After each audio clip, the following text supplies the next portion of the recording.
Ah, you thought I was dead. But alas, I was merely lazy. Is it? There isn't a difference. Oh god, it's gonna be one of those streams, eh? The kind where I cannot speak to save my life, matter of fact. Uh, well, yeah, that's as things naturally go. Not that bad. Anyway, yes. Uh, I'm sure you're all very interested in what I have to say. Of course, how wouldn't you? I shall get into the game called Flyout, which I'm told occasionally does involve flying things and sometimes even flying them out. Presumably, there's the name. That's where the name is from, rather. Again, I can barely string together a sentence, and that's not good. Maybe it has something to do with inhaling toxic fumes. I will not go into detail, just be well aware that I may or may not have ingested a large amount of possibly sulfurous toxic fumes at no cost provided to me by my local government and their excellent care for the wildlife and environment of my country. Anyways, now that the, uh, let's call it schizophrenic comments have already begun, I guess I should go into the game of Flyout. Although, realistically, considering this is Flyout, and even worse, this is me speaking, you're probably not going to have a hell of a lot of interesting things to see, I'm afraid. It's loading part. Yes, Flyout recently had a new update, which added some very useful quality of life features but didn't fundamentally add anything new. In case you're interested, the biggest addition of this update has been the impeccable inclusion of a undo button, which, whilst unimpressive, is near certainly incredibly sophisticated and very difficult to do in a game like Flyout. You can even see that because if you go into selection, you can actually go into the history of the craft. If I could find it, yes, into the action history of the craft, which makes and keeps track of every single change that you have ever done. This is good. That's about the only interesting thing I have to say on it. There have been new parts added, like this, a cylinder, which is, as you can see, very cylindrical. Quite interesting. Nothing else has meaningfully been reworked, but there have been small improvements to basically everything.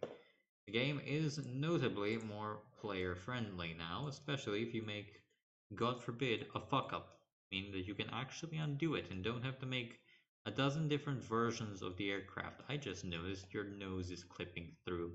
Shame on you, little game developer, or rather the two of you. How dare they? I wish I had more interesting comments to make, and I will after I'm done laying out the groundwork of the update. Didn't even know this was a thing. Anyways, so oh shit, that's a rotor. Presumably it already has collective built in. It does counter rotating. Blade. Oh, I can add a lot of blades, or I can add a few of them. Yes, one of the major updates is the fact that you can actually input numbers. You know, the thing I was bitching and moaning about for a long time. Another one is the fact that you can finally move things on two axes. Excuse me. It's the small things, and they are indeed small, but it does all make a difference. Cyclic roll and pitch. I'm gonna be rolling up your ass, buddy. Indeed, one can even presume that there might be something excellent about an update focused on simply making the game work, and you'd be correct, there is. But And here is the annoying little part. As good as it is, and it is good, rest assured. Oh, it also highlights, finally, when you have the privilege of. Did it deselect it? Yes, it did apparently. When something is not attached, it will glow red, which means that when it's glowing red, it will not work. I don't know what the game is doing. I don't think it intended for me to do something like this, and I don't think I care. Ow. You see, I... Aha! Wow. That sure is mighty cool. And if we set one to be contra-rotating, that's right. We're going to get two propellers instead of one propellers. Indeed. Very interesting. Now, when I inevitably spool this thing up, I will fly. Fuck, I can't. Also, yeah, that warning is here finally. These small improvements cannot easily be ignored. These are very genuine, very real improvements to the quality of the game, and I'm very happy that they are in the game. However, and again, as always, we have to say however, because it's not real game design commentary unless you have some idiotic nitpick. The frankly glacial pace of development, more or less necessitated by the fact that it's basically a two-ship operation for a very, very ambitious game, means that you really don't have a lot to look forward to in the next 6 or so months. Needless to say, if I am reasonably going to be fighting the game on building a fucking plane, as in, if I tried to build a plane initially, I probably would be relatively close to finishing it by now.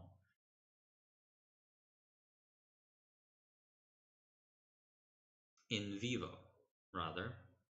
Give me whilst I fight with the devil, which is to say, the controls.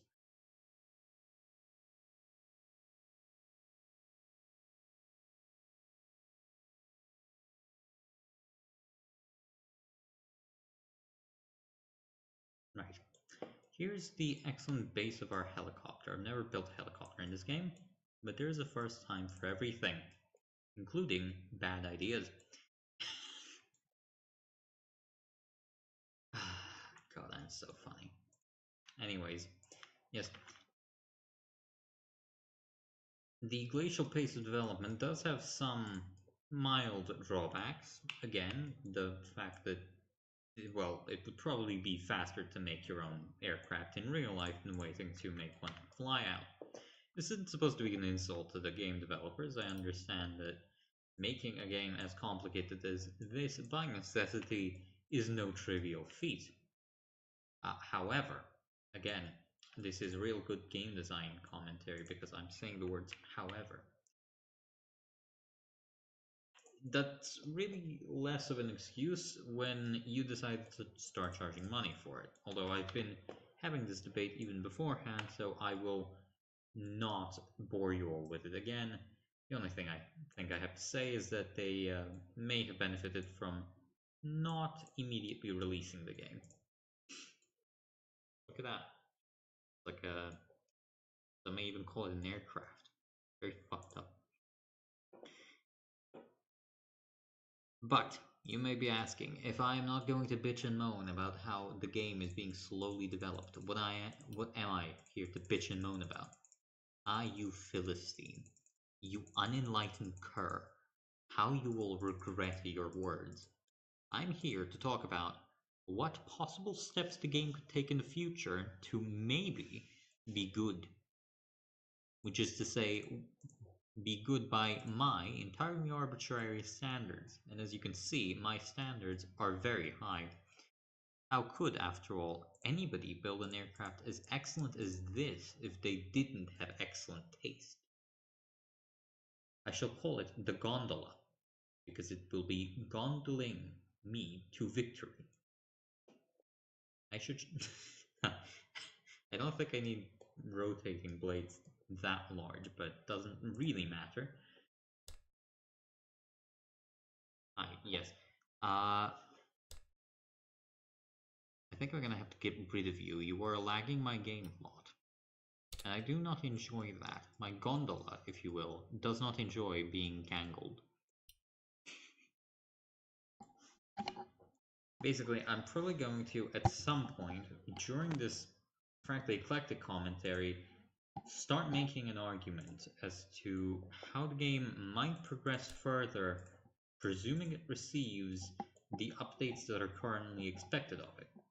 Because if you go to the store page of the game, you will note that there is, in fact, an intended plan of development with a whole list of features that will eventually be added. We now have to ask ourselves, what do these features mean? What are their implications? And how will they affect the trout population in southeast Georgia? The country, of course, because famously there are no trouts in Georgia, the US state. I have no clue if there are trout in the US state of Georgia. I am trying to make a funny joke and mostly failing at it. Anyways, on a more serious note, I think I'll drop the extremely ironic retardation for a bit.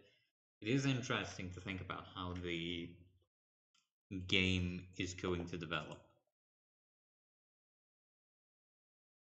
Because it clearly has a long way to go in development, and it will be likely a very long time until we see anything like, for instance, the levels that were promised, because there were promises that there would be um, like levels, which which makes sense, obviously.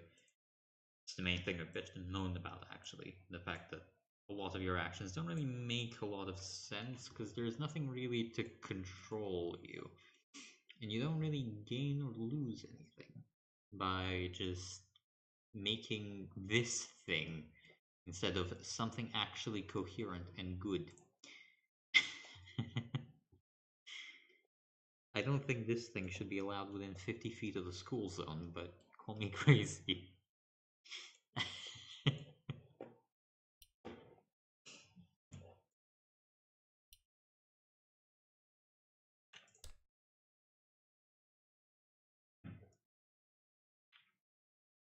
Actually, no, what am I doing? What am I doing? Should be no leading edge. This is supposed to be in the aircraft. This piece, which in case you don't know, is going to be, drumroll please, the rudder of the thing. Don't ask how it works, I'm not sure myself.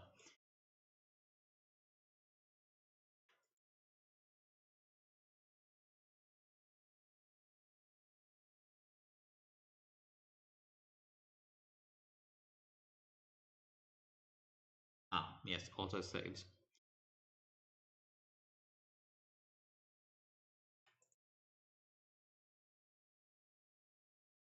There you go, ain't that pretty?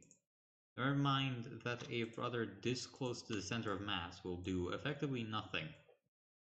We don't talk about that. There is no reason to talk about that fact. You gain nothing by talking about that fact. Here you go. The mobile, if you will. That just put four wheels on it for the shits of it. Landing base? Never heard of that. What the fuck is that? There, there you go. There's the thing. It's the thing from the thing. Looks like one of those early 1950s. Uh, is it gyrocopter? Is the name for them gyrocopters? I think it is. Anyways, yes, it's very good as you can clearly tell. Did I make this a 64? I did. Why did I do that? God knows. God cares on. I don't really care either.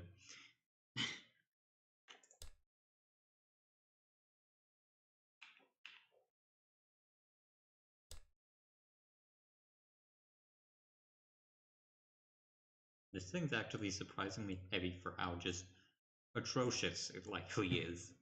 And it is atrocious, rest assured. I can't speak. The active retardation of this craft is killing me as I speak. Help.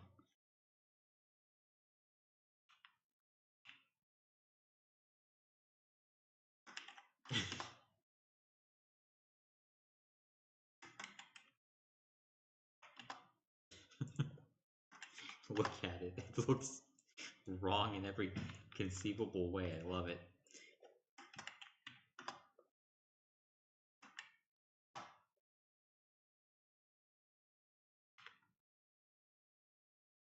There you go. That's how good aircraft look. Famously, that's how good aircraft look.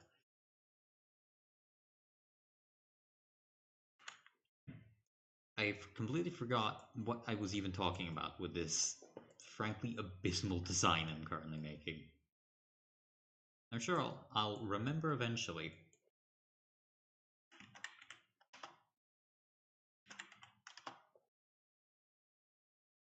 There you go. There's your jet, bro. there's your jet, bro. You don't trust it. You don't trust flying in this thing. Philistine dogfucker, I hate you. Why don't you trust flying in this thing? Anyways, I can actually just immediately put it there. Yes, please do that. It will actually almost look okay. Almost is a key word there. There you go. It looks fine. This is gonna have to be a very, very interesting plan. I don't even know how this would work. How? Okay, so it increases the bypass ratio apparently, even though it's a low bypass fan, which is very interesting. I mean, we really need to get it as efficient as humanly possible, right? I mean, that's the idea. Yes. Because we're not going to be generating thrust with this thing, I will only call it. Let's be real, it is absolutely just a thing currently. No, it needs to be far forward enough that it's not clipping into the fuselage. There you go, that's where it will sit. Content and perfect as it is. Yes, I think I forgot what I was even about to talk about. I will once I finish building the craft, but I do think I remember what I was talking about. The way that the game is likely going to be structured is likely going to be the game is likely going to be structured in the same way that something like Sprocket is currently structured, rather.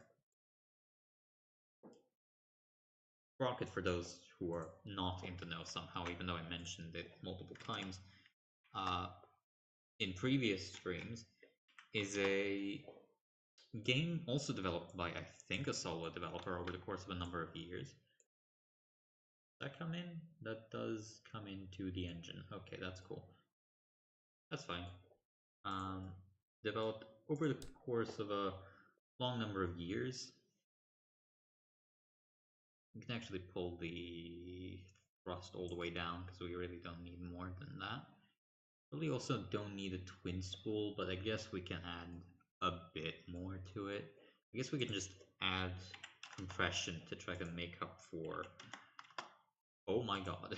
No, that's not what I intended to do. 40, yes, I think 40 is about the most advanced you can get. Oh, it's 1958, never mind. I just remembered I need to add a thingy so that it doesn't clip. Yes, this is the good game design, as they say. Probably make these roll as well, just for the shits of it.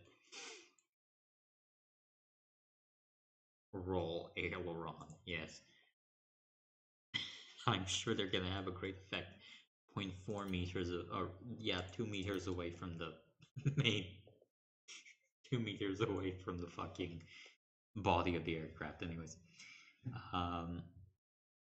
The way the game is likely going to be structured is going to be similar to Sprocket. And what that, in effect, would mean, likely, is that it would have a number of levels, which would all... Do I need to send alternator utility drive, power turbine? What does that do? Use a gearbox or a fan? We'll add a singular rotor just to see what this means. What does this mean? Power, none. If I turn this on, will it have power? Power turbine. A pressure ratio controls the amount of heat. A lower number will increase the amount of extracted power. Right. I don't think I understand. Power turbine is a freely spinning turbine that can be used to extract energy from the exhaust. Use to power a gearbox or a fan. And then turbine pressure ratio controls the amount of heat and pressure that's converted into mechanical energy. A lower number will increase the amount of extracted power, so doing it like this apparently will increase the amount of power, presumably. Shaft power 0.1 kilowatts. That's not very good. Also, I don't think this thing can actually sustain itself, even on max RPM. I feel like that might have something to do with the bypass ratio. My god, it's not very good. It's 0.4 kilowatts. Oh my god. I guess one's stabilized, but the other is going to explode, apparently. What the fuck? Does that make a little bit more sense? It does, yes, actually. It's not rapidly falling anymore, which is good. Tends to be good when your fucking engine doesn't explode. Maybe a single compressor blade will be more beneficial to us all.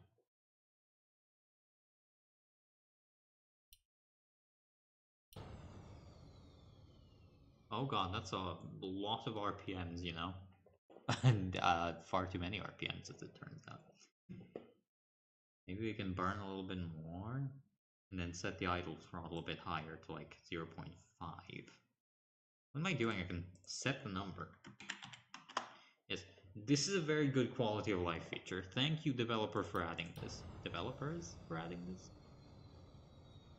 I admit, I have no clue if this is still a single-man project or a two-man project. Who knows?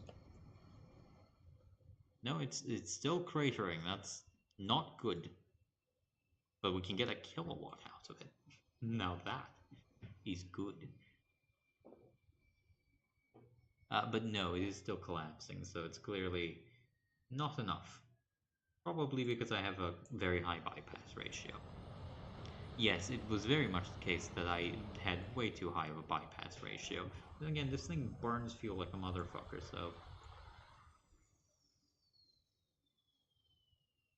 Is it going to collapse? Yes, it's going to collapse through the floor. Because God hates me, apparently. The idle throttle is infinite. This is not good. This is likely because I made an awful fucking aircraft. Man makes worst aircraft ever. Asked to never cook again. Man makes worst commentary ever. Asked to shut the fuck up forever. Yeah, no, it doesn't. It just won't stay on. I wonder why. I wonder what could be causing this small engine to not stay on. Is it the fact that the kelvins are very low? Is it the fact that the cannular or annular combustor is combusting it? And by it, I mean, haha, my peanut. I do not know. We may never find out. Will we set the idle throttle to 0.8? Apparently that is enough. 0.6 may be the golden number. Yes, it's somewhere around 0.6 to 0.5, it turns out.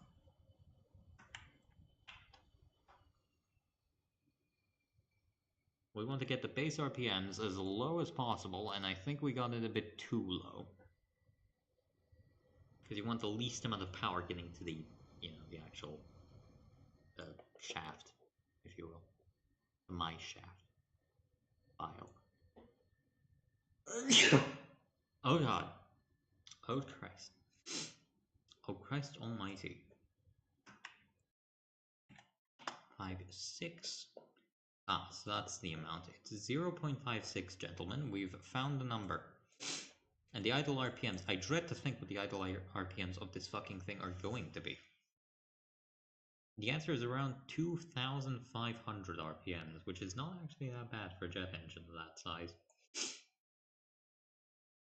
And at maximum RPMs, which are, dear God, 7.8 thousand, we get a whole 11 kilonewtons of thrust, but 71 kilowatts of power.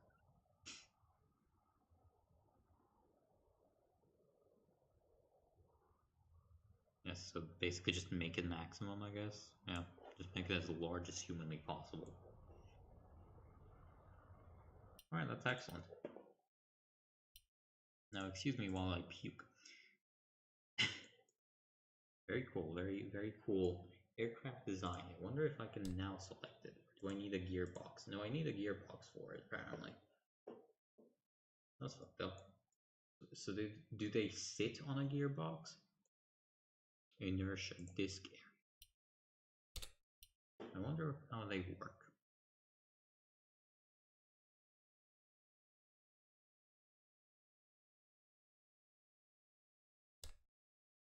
Yeah, no power options. That is indeed sad. Maybe we need, hear me out, a gearbox. Probably would be necessary, actually, I presume. Probably don't want to be running that thing dry, just directly connected to power, so yes, it makes some sense.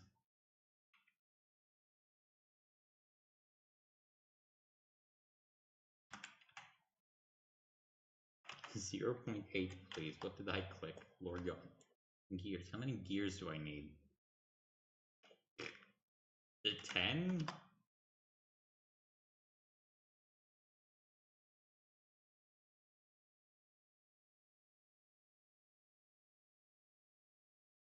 Gear shift up, gear shift down. Did I not shift gears? Index 1 inputs 0.3. Index 2 inputs 0.3. Yes, that's good. What does any of this mean? Do I need to make this like 0.1? No, I guess I don't. 0.1? No, am I not allowed to do that? No, apparently not. Because I have one gear. Because I'm an idiot. I have one gear and I cannot have more gears. Indeed, that's very interesting. How does this work then? Does it just go then? At how we do this? Ah, yes, if now is connected. It's off center too. There you go. Ah, nearly perfectly aligned. Surely this is the best engineering you'll see. Let's go with 10. I don't think we need 15. I think 10 is probably going to be enough. Call me crazy. Don't see my number. You're calling me. I should shut up. Ah, we should make this 0 then to make it fully centered, which is not actually centered to the center of thrust, I'm starting to realize. But that's not a problem because I hear blade chord, sure, 0.7, why not? Does chord affect root thickness, or what does chord do in this context? Oh, that's what chord does. Yeah, I don't think we need paddles. I think this is fine, honestly. I think the blade chord of 1 is going to be okay. As for blade count mode, we want 3, because we're an advanced aircraft. With advanced things like light and flying. That's right. They never see it coming. Neither do I. Oh Lord God, what did it do?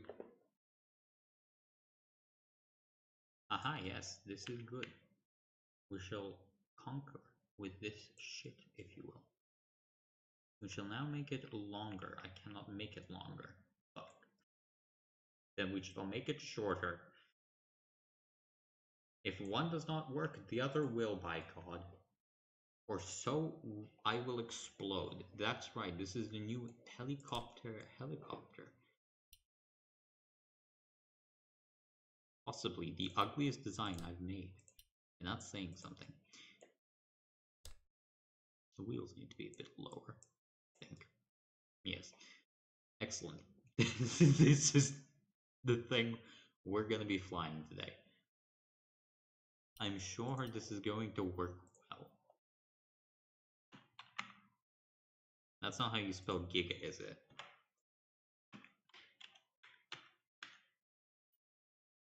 The gigacopter is preparing for takeoff. Lord God save us all. What's the collective? I completely forgot what the collective controls were. Guess we shall find out soon. Yes, I guess I should start talking about the actual game now instead of me making the worst helicopter known to God. The structure the game will follow is likely going to be based on Sprocket. Sprocket itself has a campaign divided with multiple missions spanning a number of eras, meaning that ages, or rather time, is present. Oh yeah, it's automatically generating lift. If we pitch it up like a motherfucker, it cannot lift up. But it's lifting up alright, that's the problem it seems. Oh god, I don't think that's supposed to be happening. Also, excuse me if the whatever the fuck this is doesn't work very well. I haven't made one before. You can actually see within Sprocket's current, well, both Sprocket and Flyout's current designer, the actual age of your craft. In Sprocket, it's represented via eras, whereas in Flyout, it's represented. Where's the collective on this thing? Collective. Where's collective? Do I have a collective? I don't have a collective, it seems. No, I don't seem to have a collective. I do have a collective. It's 3 and 4. Dear God. 3 and 4. What does collective even do in this context? I'm not quite sure. Seems like it does something.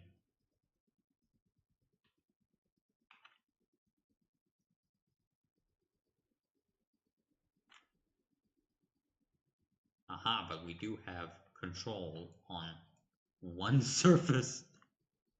Oh no. Yeah, I don't think this shipwreck's ready to fly quite. But it just, I'm not sure, you know? Call me crazy. I'm not sure. Rudder, where's rudder? There's the rudder. Yeah. What do you do? You have a collective, yes. Collective pitch, add response collective. Do I add a pitch control? I guess pitch, yes. The cyclic, what does cyclic pitch mean? I know what that means. That means how much they go up. What does roll in this context imply? Does it slow down an element? Strange, I guess we'll have to find out.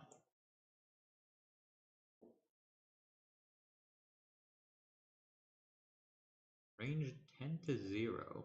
There is a cyclic pitch option, and I guess I need to make it pitch. Let's go with 1. No, let's go with 2.5. Because that's what the cyclic roll is also supposed to be set at. Oh no, the roll, apparently. The roll now, that's a clever one. See, the roll, I don't know how the roll works, but I'm gonna set it at 2.5.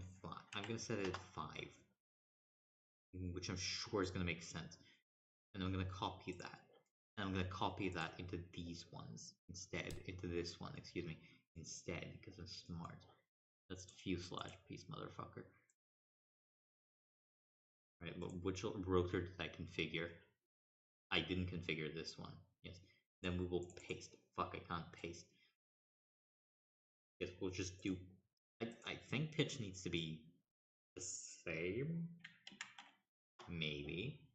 And then roll should probably be reversed, right? Because it's. No, it should actually probably be the same as well, yes. 5. Let us fly now. I guess whilst I'm in the designer, hi, welcome, you can actually see the year and the unit cost, which are, I'm pretty sure, going to be the basis for the later systems-based requirements. Because honestly, what's the point of having levels if they don't have specific requirements that force you to get creative? Because sure, you could have a requirement to get up to 20,000, 20 kilometers up in altitude, but if you have unlimited resources, unlimited time to do so, and unlimited everything else, that's not really a challenge. That's something you need to check off a list, like I do. Aha! You see, this is how we fly, gentlemen. This thing is gonna kill me, isn't it? It was gonna kill Jimmy anyways. No, it's too fucking fat to lift. This truly is the darkest of days. Turn that shit on, dog. Turn that shit on. Nope, I guess not. Who needs flying, I guess? It's generating a small amount of thrust, gentlemen. Not quite sure what it's doing with that thrust, but, you know. Please start, I beg of you. Nope. I guess the engine don't work. God damn it, the one time I think I've actually done it. Motherfucker. But anyway, the dongle dong is working, that's cool. Yeah, no, it's not generating power. It's slowing down. Is it maybe because it has rolling resistance? Is that why? Or is it just because I fucked it and it doesn't work now? No, it should work. It should be nice and it should be at a nice 2,500 yes rotations, and then at maximum it should be 7,800. Maybe we need to make the turbine a bit less powerful. Let's give it 0.15 of thrust to give me 71 of these things.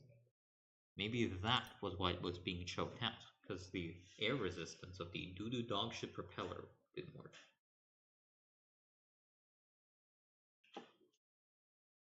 Obviously, when challenging the player in a game that is as open-ended by design as Flyout, you can't rely on traditional gameplay limitations and challenges. Just go forth and fly. No, get back. You are not allowed to die, I guess. Jesus Christ, the little shitty turbojet's a lot more powerful than the fucking helicopter blades. Oh no, it's slipping. It's slipping. Lord God, it's slipping. Oh, it's actually flying relatively well. Wow. This is the worst thing I've ever made. I should be ashamed of myself. It's atrocious.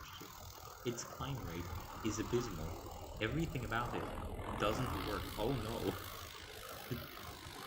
It's so bad. It's so bad. It's so good. Oh god. No. At least you can tell that the contra-rotating propellers are working. That's good. Was the lifts being generated by the wings, I fear? No, you motherfucker. No. Ah. Almost had it.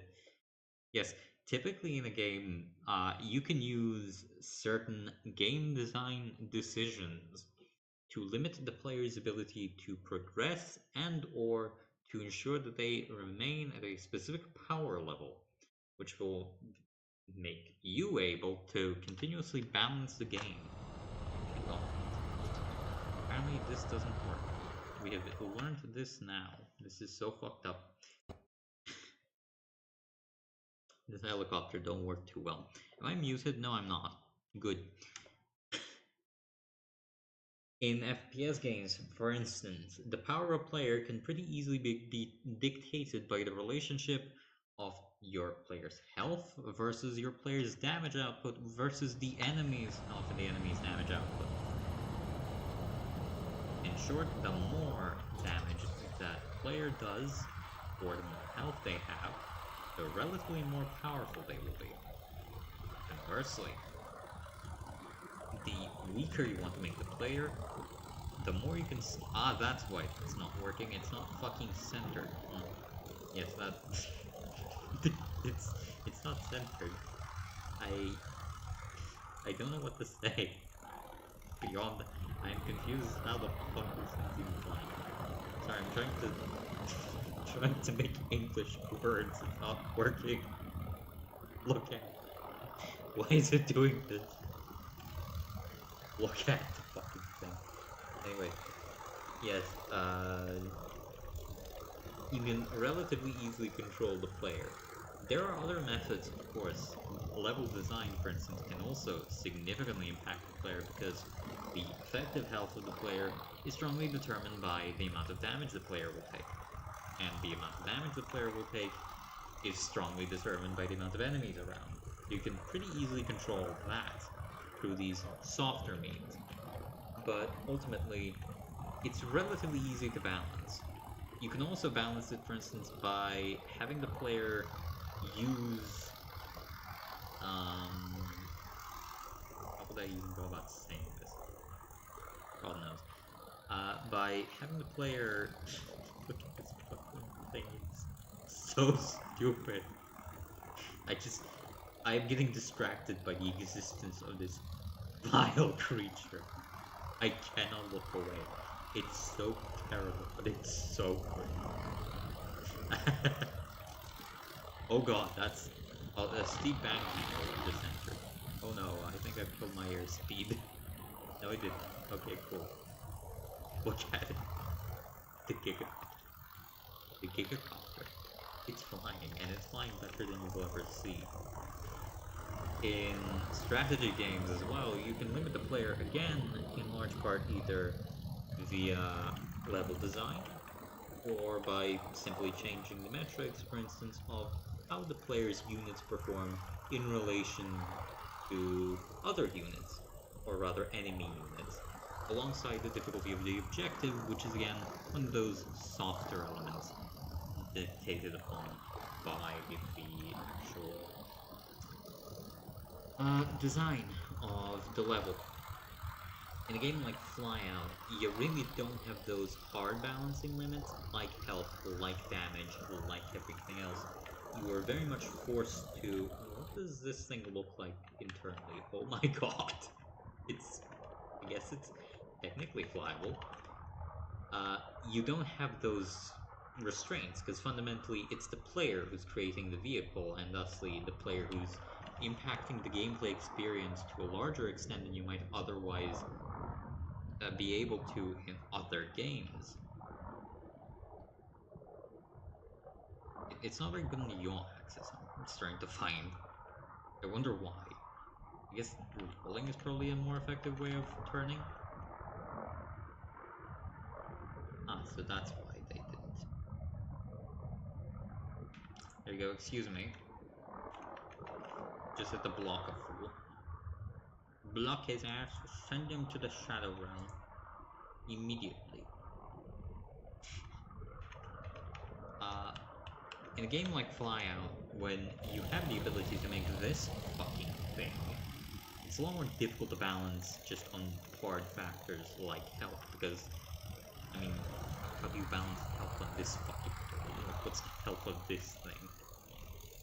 How many brain hemorrhages you can enact on a person guesses the enemy health, and how much damage I do is strongly determined by who looks at it and how long you look at it. But oh god, oh god, that's not good.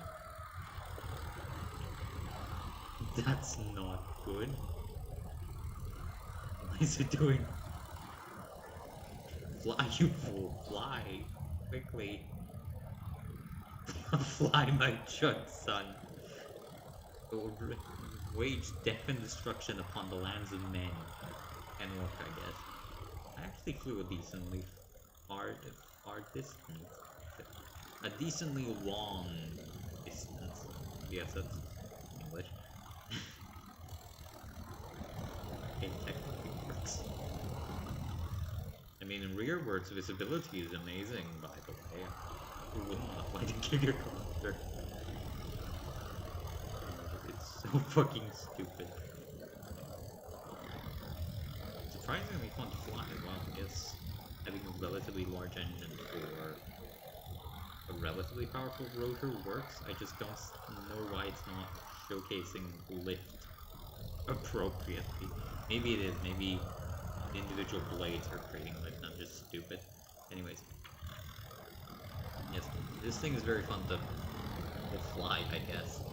Uh, but if I can make this, or I can make a Mach 3 capable interceptor, how do you balance for that? Well, one of the main ways would again be cost and requirements, so level design decisions and an age system where there is a maximum year cutoff, which again, the crafter already assigned years in game, so it's not difficult to imagine that working, or rather that would be the way it would work.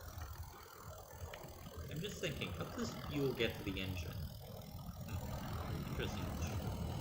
Think about it.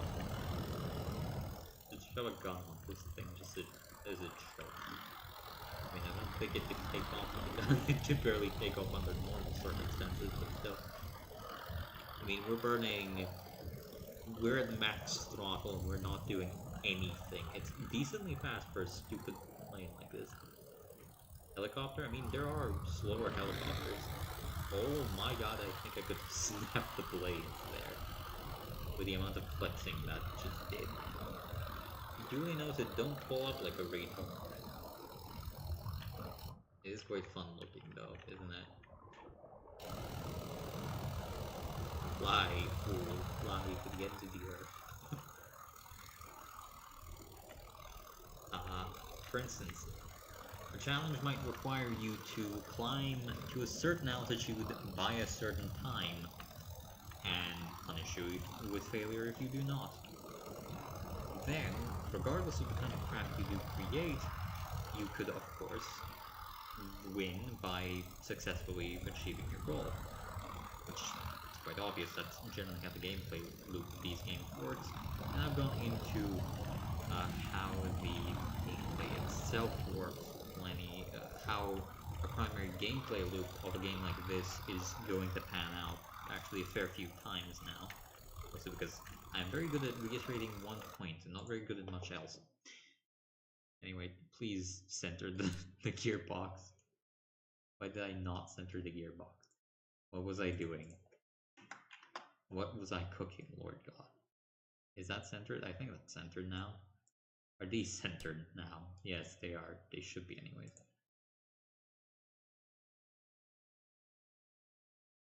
Lord God, are they centered? Lord God, are they centered? Yes, they are. Good, it should fly probably a bit more normally now. Surprisingly happy that it just flies on its own. That's cool. Oh, that's a cool propeller blade design. Ah. I like how I basically made a shitty K-52. Very funny. You can make something like this, and then you can maybe force the player to use, for instance, rotors on their craft.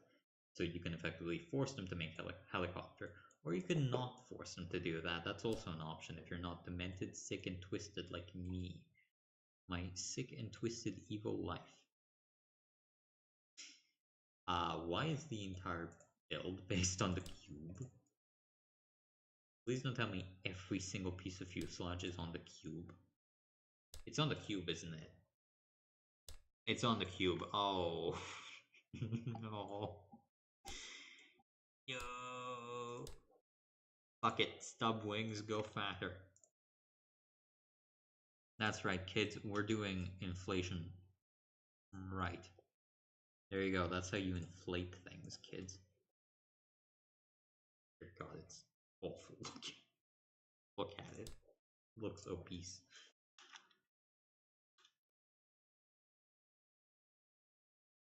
Yes, now we're gonna. Now we entered speed mode. Fucking look at it. Just look at this thing. I need to assign. I need to get a weapon underneath here. I need to do something with it. It's too good to lose. Rocket pod does have rockets in it. It doesn't. I need to make the rockets. Fuck. Do I have rockets? I have missiles. I can put the missiles on it. I can put missiles on it. Yes. Yes. We will put the missiles on it.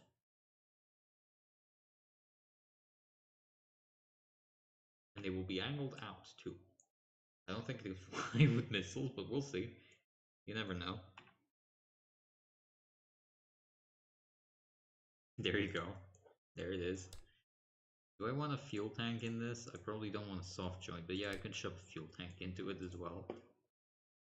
How heavy is this thing? Oh, it's it's 3 ton. Oh no. Oh no. It's so fucking shit.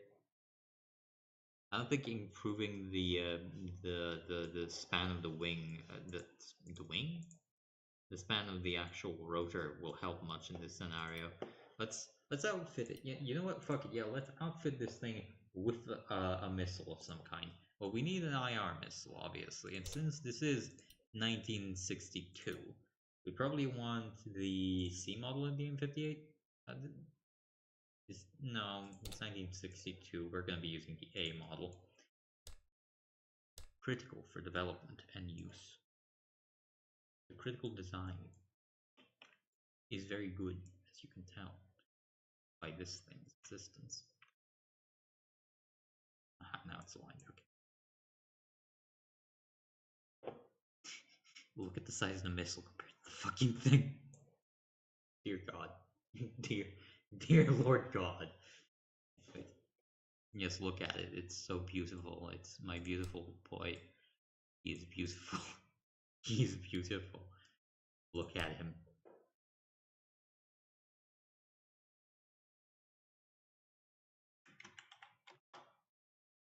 He's got a little bit of separation. We'll call that narrative separation because I'm stupid.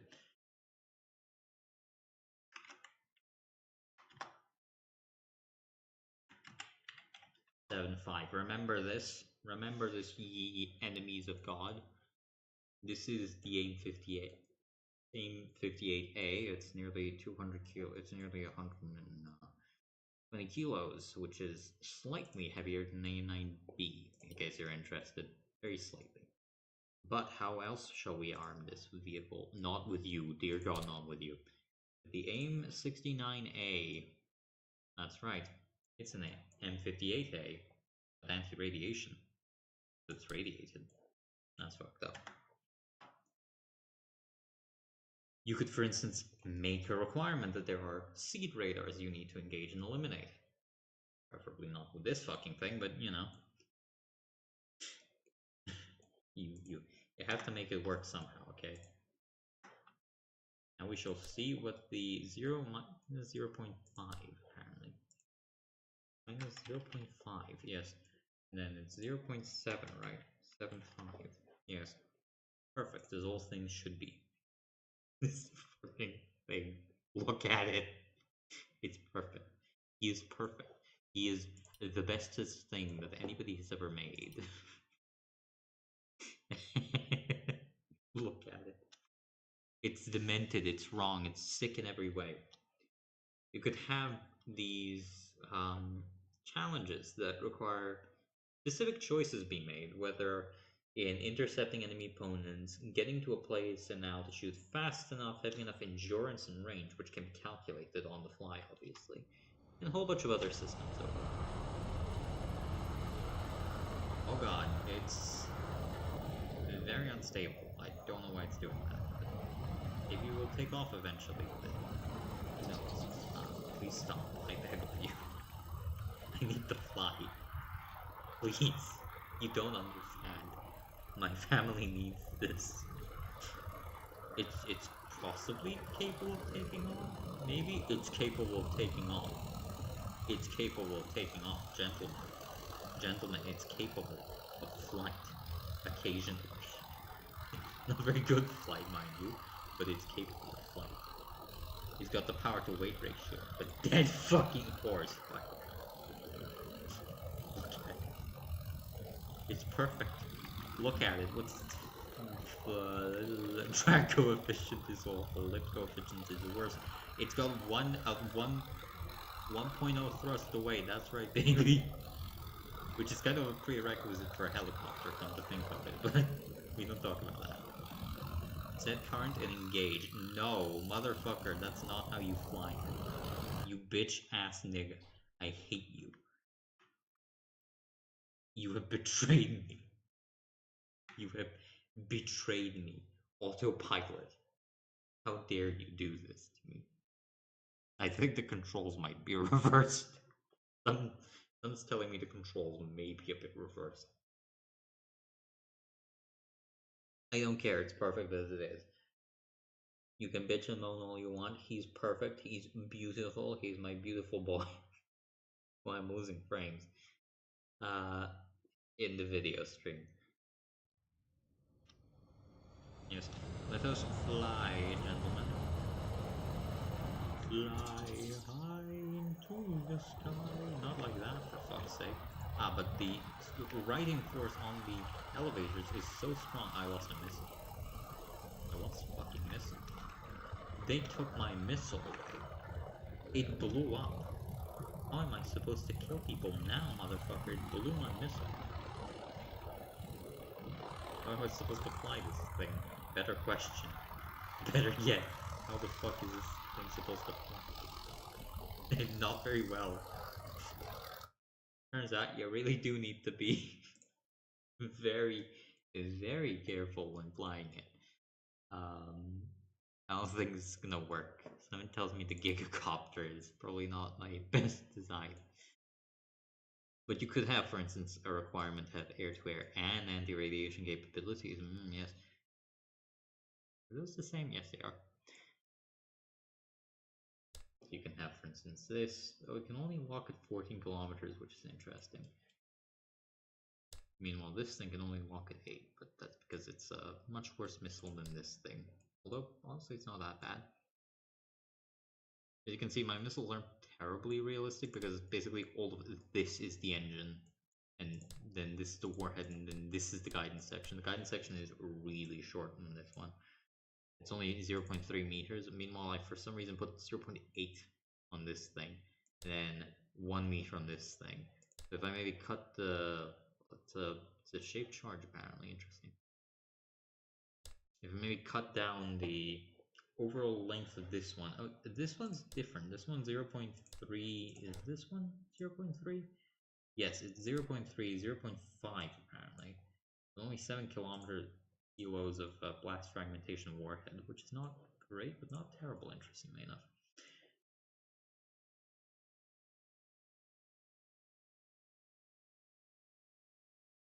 That's right. Oh, it's gonna blow up.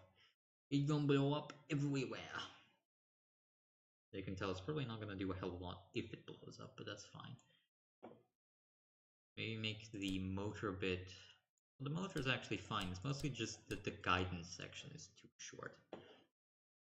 If I can make it, for instance, 0.5, it would probably be more realistic to the missile as is. And you can make this one 0.3 question mark? And then you can shove this piece back onto the back of this one to make, I guess, a more realistic M58. Because in this context, yeah, it's got an even smaller warhead, only 5 kilos. Jesus Christ, it's not actually that much. If we focus it, maybe it would do more. I don't think that's how it's supposed to work. So currently it's the same density as far as I can tell. I mean, that's still a fair amount of beads. It's just not very dangerous. The actual explosive radius is not terribly effective, but maybe it could kill. It's a bit too small, but then again, it's a small missile. I think the AIM-4, which this is loosely based off, had a similar kind of thing. It probably makes sense, honestly. What's focused even mean? It's focused on me, I guess. Doesn't seem to be any denser, so I don't know. Use distance 6 meters. Yeah, makes sense. You probably don't want to blow it up beyond 6 meters. Probably wouldn't do too well against in a distance further off than 6 meters. It's still the same length as well, so it's 2.1 meters. It honestly shouldn't have even changed the weight. No, it changed weight a lot. It's apparently 190 kilos now. Fucking how? Is my question. Did I just misread that? Am I just stupid? No, apparently this one's 100 kilos lighter than this piece of shit. How the fuck is that the case?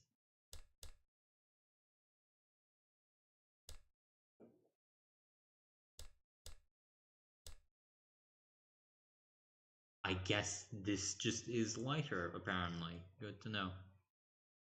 Also, what the fuck am I doing here? It's an explosive warhead. What the? It's got 40 kilos? It's got 40 kilo, dog. Dog, it got 40 kilo in it. How the fuck does that work? The same length as this one, isn't it? Let's see. Let's actually see immediately. Just, let's go and check. Wrong rotation, excuse you. Let's go and see our good friend on this control rod here. No, it's definitely longer. The M58 is... because it didn't position it correctly. I call quits on that.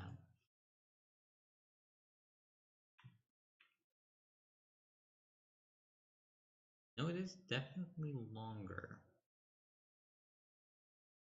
The fucking anti-radiation variant is longer, apparently. What an interesting conundrum. Wonder why that is. Please stop that. Thank you. Wonder why that's the case. I still have to recalculate the lengths, but maybe it's how the wings are attached? Possibly? I guess that's the possibility. It could just, yeah, it could be the wing points are simply further away, but still wouldn't explain the butt end nearly.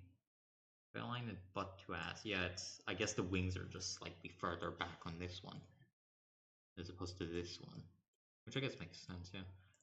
Because it's still, so this one is 0.5 meters, so that's 0.8 with you, and then what's actually 0.5, yeah, it's 0.8, and then 1.3 is 2.1, which is what we're after. It's a 200 by 2, it's 20 centimeters by 210 centimeters, so 2.1 meters, effectively, which is, you know, the intended fucking thing. Which is probably more accurate for the right?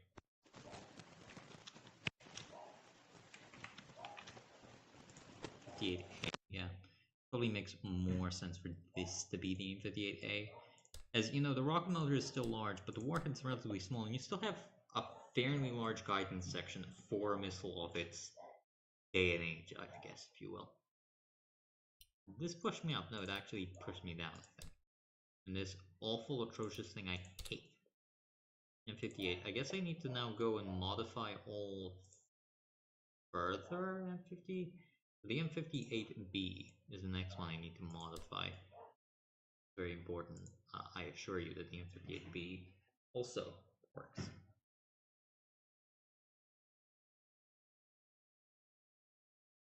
You can see it's a bit different because obviously the nose cone is a bit different.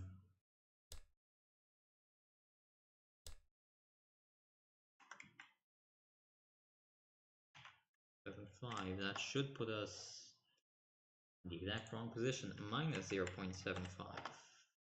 Fuck. 0? 0 is not correct either. What the fuck? That's very psychedelic. There you go. 0.1 apparently. Yeah, that's the approximate distance to every other piece. And then we'll go 0.5 with you. I should probably want to move this out of the way until it's done, just to make sure it's the same. And then we can do 0.3 with you. And instead of a continuous rod warhead, we'll do a fragmentation warhead, which is still probably fair enough. And then the cone will again be relatively large, so that it has a decent chance of killing things. Apparently That's a lot of explosive fragments frontally. But yeah, no, we're not doing that. We need at least 100 and 220 degrees probably, because that's the same as on this one, right? See that?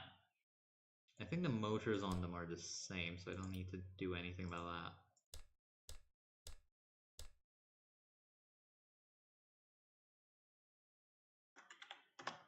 If I do that, right? What's fucking wrong? Did I make 2 of them? I fucking did, didn't I? The fuck did I do with you? Oh, now it works. Fuck you. Okay. Now it works fine, I guess. Okay, yeah, fine. Why not? Yeah, there are 2. There are 2 for some fucking reason. Alright, I am very confused, I must admit. What's a gimbal limit? 65, 45, I guess that makes some sense. 12G max, max G12, yeah, that's fine. Everything else is identical, I think. Yep. Which makes sense, it's a bit longer range, it can lock onto targets just a slight bit further away than the doo-doo dog shitinator. Makes sense. And we'll go with the B model for you. For this atrocious missile, which is supposed to be an early A9 equivalent effectively, you can see it has a 6-second burn time, so it's honestly quite strong for a missile of its tier and of its time. I wish there was a way of testing the missiles in the designer without having to paste them in. That'd be cool. The thrust curve is also completely flat, makes sense. And you can see it kind of looks more normal, more missile-like, I guess would be the correct term.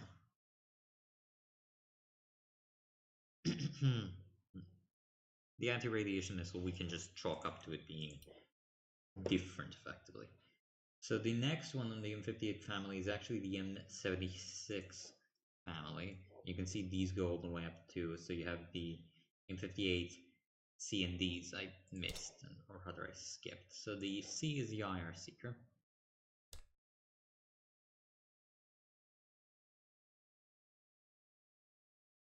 Where is my M58C?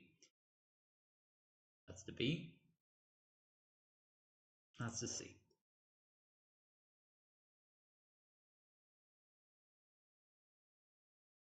And it is 0 supposedly, or 0.1 actually, apparently.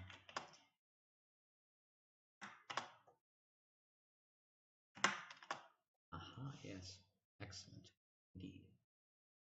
You can see there are some differences with the missiles compared to the AIM-58A. Mostly in the redesigned fins. Also, again, apparently AIM-58C, because each fucking missile adds to the weight, you retarded moron.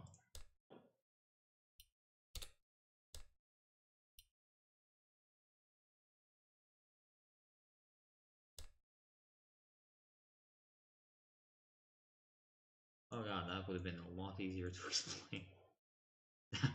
That's on me, okay? That one's entirely on me, I admit.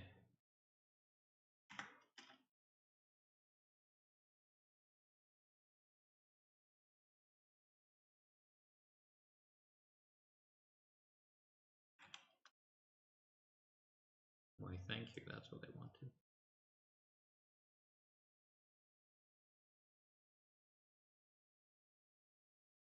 We're matching the ass ends of it, just so we can use them further for reference. And we have to match the tails now. Which is apparently going to be easier said than done. Said then done. I can't speak today.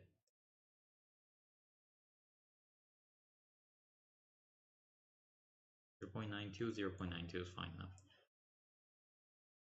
As you can see, this is a supposedly better improved version of the AIM-58A. You can see it's probably going to need a 0.5 and a 0.3, and then Do these clip into each other? I don't think they do they? No, as far as I can tell. And then you can be fine as well. I don't like that. I don't like that I did that. I don't like that I did that. I don't like that I did that. And if we attempt to line it up ass for ass, right? Okay, so it should still be the same length, right? Basically, more or less, it's a bit shorter, so let's just go like that, right? Yeah, mostly identical as far as I can tell.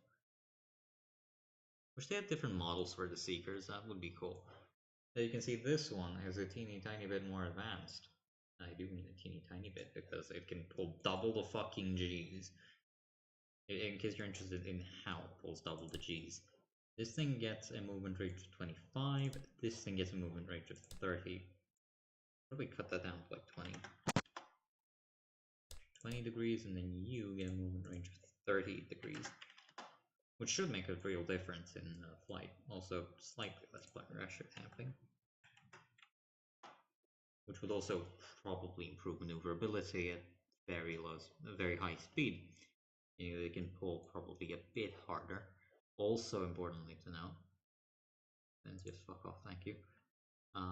Where's my 58C? The Seeker head has a slower delay guidance. I'm not sure where I put that, or rather where that is. Lost time is 0.5.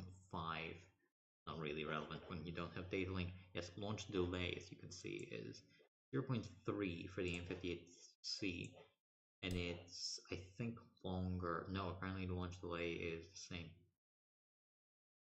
How interesting. I thought there was a difference there, but apparently not. You can also see it has a wider gimbal area. Pretty good. The minor improvement to the Seeker. You can see it has slightly more Seeker resistance than the AIM-58A. Apparently this one doesn't have a circular probability error, it's just gonna fly randomly in a direction. As for the continuous rod warhead, I'm honestly not sure how well that will work with the new warhead design, so it's probably better to use a fragmentation one that doesn't exist. Ah yes, because it didn't show. Which I think is still probably fine. I mean, why wouldn't it be? Think about it, John. Think about it. What's the fuse delay on these? 1.5 and 1.5, yeah, that makes sense. Type proximity, yes. I am indeed approximating you. That's the C model.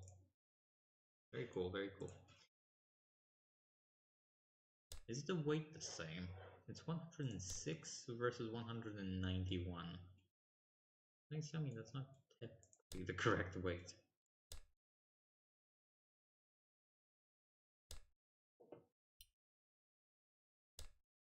No, it's apparently still 191.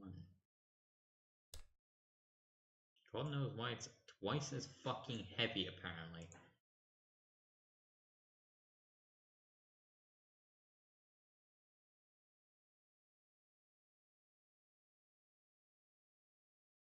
Yeah, apparently it's nearly 200 kilos. Why is it 200 kilos?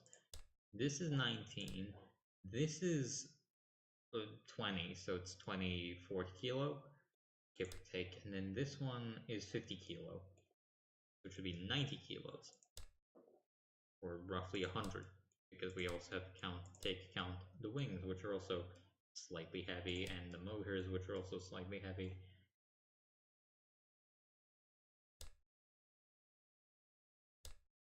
I wonder if there's if a clear difference can be seen in the operation of these missiles. Anyway, let's keep adding. So we got done the M58C. We have to do the M58Ds now. Yes, the critical D component. Why did you select the wheel, brother?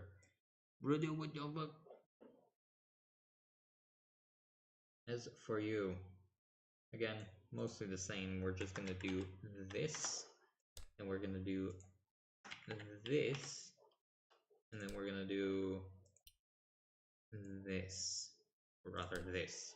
There you go.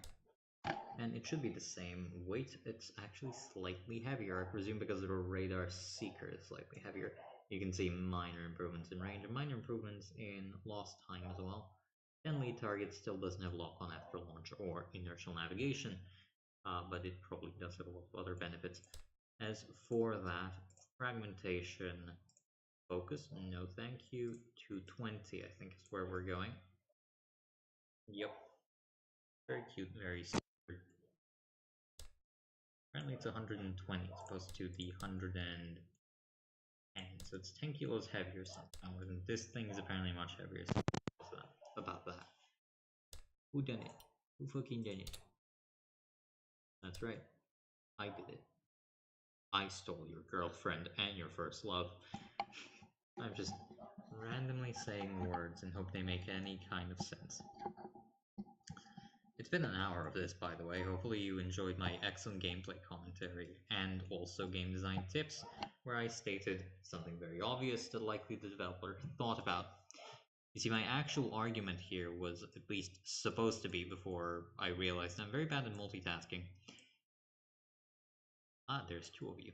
That's fucked up. I don't know why they added two of you. Look at it. Look at them. It's the M58C brothers. Yay! Yippee! You have a 5-second burn time. Is that the same as with you? Yes, actually it is. So you were the M58D. 58D. And that's the M58 family done and dusted with. And I will never look at them again because I hate them and they are evil. The M58 is still bugged, by the way. Yes, apparently it's still 190 kilos. Did you stash a second fucking one in it? There's the rocket motor, the rocket fins, the guidance fins, and the control fins. And that should be it. Rocket motor, there's a second rocket motor in it, that's why. There's a second rocket motor.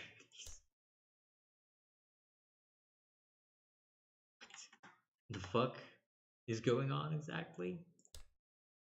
Am I completely out of my fucking mind? Yeah, look, it's 110 now. Who'd have seen that?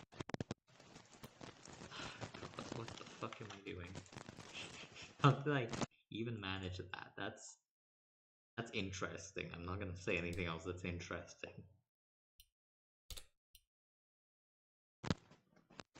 And then we go into the M76 family of missiles, which are slightly different in shape and function and form and everything else, but not quite as different. They're apparently slightly heavier, probably because it has frontal canards, which are important, I've been told. Movement range of 40, and you have a movement range of 30. Which is nice, because that's also the first model, so we can just say that nothing was changed. You also probably don't need 40, I think you're more than fine at 25, probably.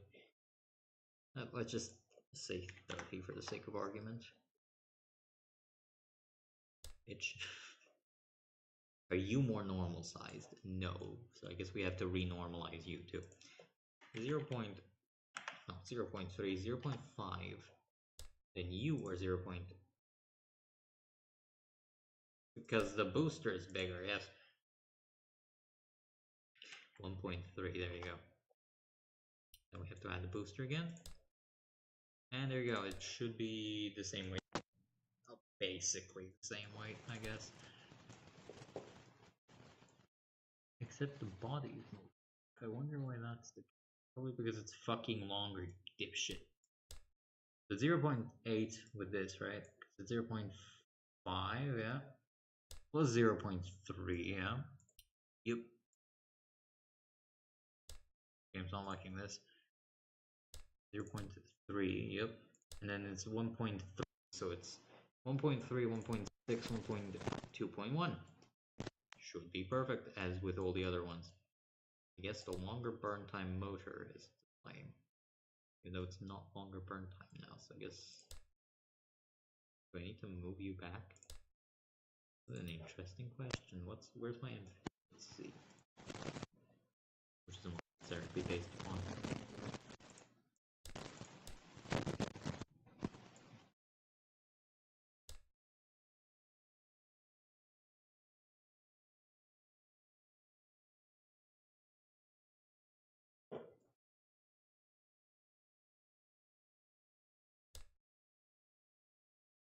Let's just go 0 for you, right? And 0 for you to ensure that it's again the same. Are the wing control surfaces are slightly farther off? Interesting. So you need to be moved slightly further out. Apparently 0.1. Exactly 0.1. How interesting. You also probably need to be moved back to 0. Minus 0.5. Yes. Now it's correct again. Looks like it. Well, should at least. Yeah, it is. That's cool, I guess. Yeah, now it's the same. Yeah, the M57s are only distinguishable by the fact they have canards. Front canards anyway, which... Should they push them forward? That honestly looks pretty cool. If we do 0. And then, if it's on the 0 line, that honestly looks also quite cool, but we need to push it further up onto the 0.3 line. 30 centimeters further, Johnny. 30 centimeters further. And they're movable, and they have more AOA, or less AOA. You can see these ones are supposed to be even better because they have 30 max override. It's fucked up and yucky. And they have a better seeker, and they are not all aspect, which is the main benefit of the fucking... Oh no, they are, because they need to be... Yeah, then you need to... Their countermeasure resistance is also apparently improved. Good, I'm going through my own missiles as if this is something new to me, which it is.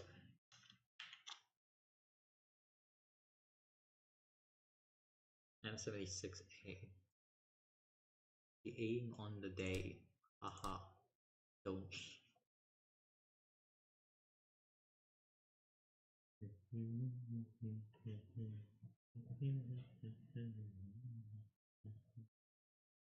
How heavier is this?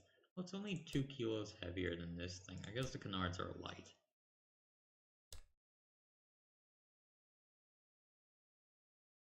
Makes sense, I guess. They would add a bit of maneuvering performance. They also just stabilize the missile in very high G environments, so that's probably better. What kind of warhead is this? It's a continuous rod. I guess that makes sense? I don't know. Honestly. Is it more likely to impact? Who knows?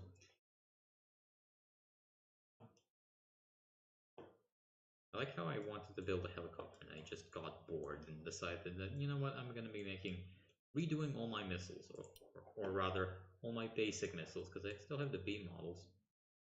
The B models are still there. I never talk about the B models. Why does nobody talk about the B models? Can I do that? Okay. Why does nobody love the B model? Oh. Apparently the fucking What? Bitch, what? Bitch, fucking what? There you go. Bitch, what? It's still fucked up. It's still fucked up. Bitch, what?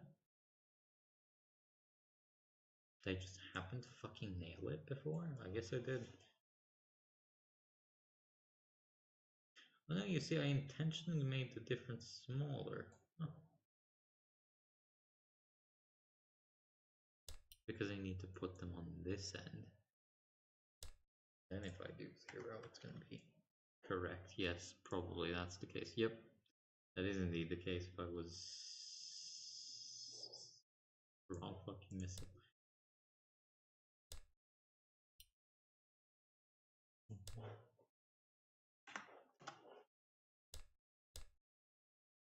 And I guess you are just fucked up and different because I guess you have to be. Piece of shit.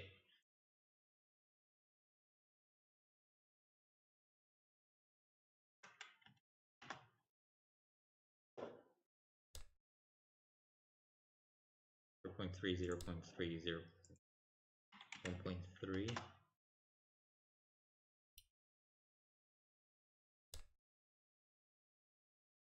Evil ass booty hole looking fucking motherfucker.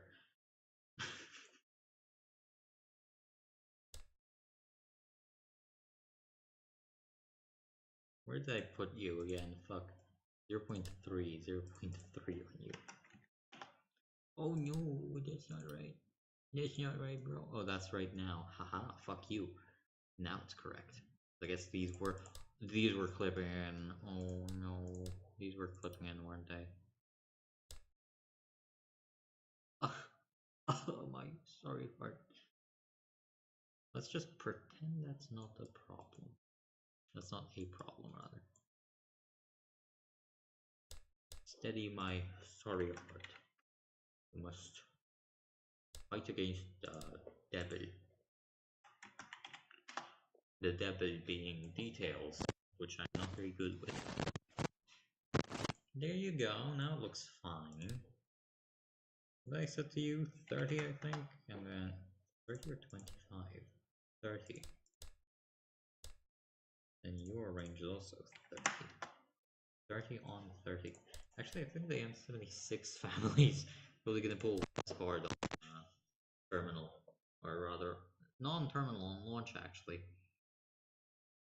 Lead target lock on after launch. Everything else is fine, I think. It should probably increase countermeasure resistance. Circular probability error should probably be circling 1, like with all the other missiles. Staging, anything else different? Probably not, yeah.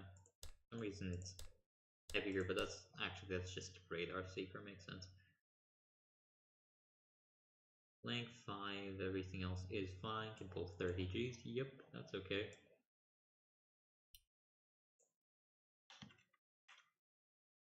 B model, saved. Now let's go for the C model, which is the last upgrade of the family.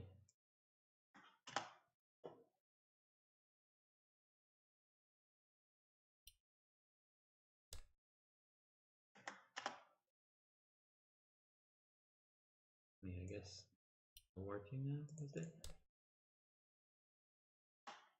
Yeah, I guess it's just not working. God knows where I put the first one.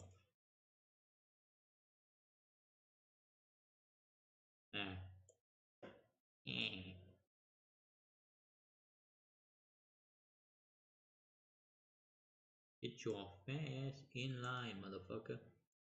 Get your bum fat ass in motherfucking line, motherfucker.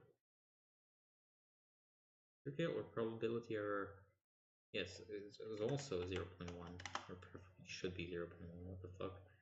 It's rear aspect? No, it's all aspect. It's also radar slaving with a one-way data link. How does one-way data link work on a missile like this? Oh, I'd love to know too. Maybe we could give it lock-on after launch functionality. I mean, I guess if it has data link, it should be able to feed guidance information into the relative position, but no, that doesn't work. Let's just ignore it. Let's just ignore it. Countermeasure resistance should also be higher than the A. Significantly higher too.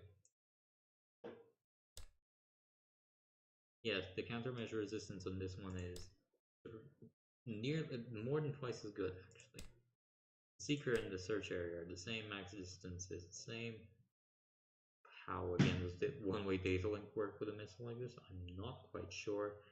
You can see it can pull a massive 35 Gs, and now let's just do this quickly. I shall reserve the commentary stages then for the gameplay section, probably.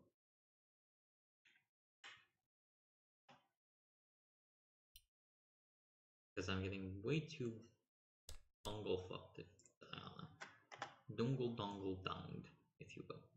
Trying to speak and think. It's not working.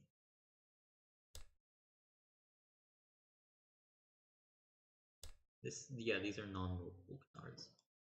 Exactly where they need to be, which is fucking 0, bitch. Get your ass back, bot. Actually, maybe not exactly 0. A little bit is fine. Minus 0.05. There you go. And then you go 0.05. Please stop that. Can you please stop that? 0.2 apparently. Yeah, that's fine. You can see it's slightly different. I think the canards are actually the same shape, it's just picked up more AOA deflection now. And they're slightly further back, obviously, to accommodate the fact that there are these front elements which in real life act to stabilize or rather normalize airflow relative to the... Oh, they need to be even more back now. I'm starting to see. I guess we're just going back to the fucking first one then. Yeah. Why not? Who cares? They're not clipping into each other. Which serve to stabilize the airflow in front of the canard, effectively increasing angle of attack relative to the missile in motion, meaning that they are capable of delaying flow separation over the canard, effectively increasing its AOA in strong AOA conditions, which are probably going to be very common.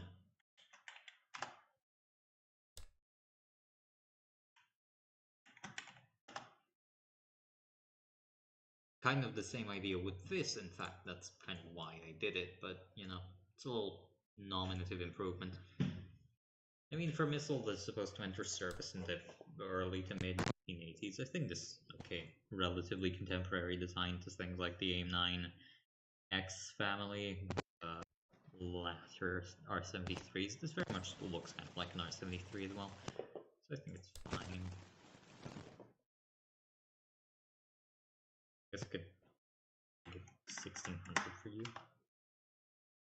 Sure, why not? Sure, that makes sense.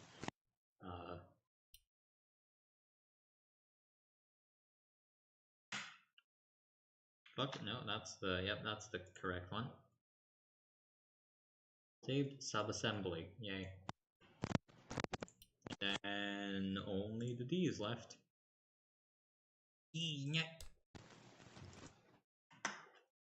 I'm sorry for the man I've become. I'm not sorry at all. Launch position, walk on after launch, inertial coordination while searching. Ability to set coordinates and fly actively guided while searching for targets. I guess, yeah, sure.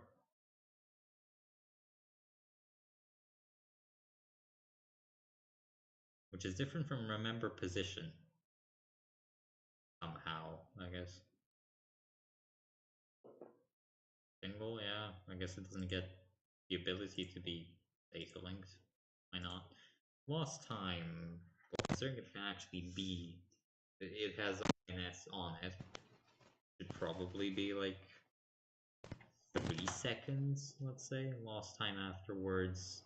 Yeah, guidance. What's with the U? You're also... You lead target, but you don't remember. Yeah. IOG. If you have IOG, you need to have... Maybe even longer. Maybe even longer. Let's say 12 seconds. No, 10 seconds might be fine. Lost time after 10 seconds. The guidance time is 35, so it can... 35? That's a bit short, isn't it? I mean, I guess it's longer than these ones, but... Makes sense. Advanced guidance. Do I want to diddle with the advanced guidance? Probably not. Ah, yes. Thing that I'm doing currently. 0.3 and then 1. Do that. Easily. Thank you, that's very nice.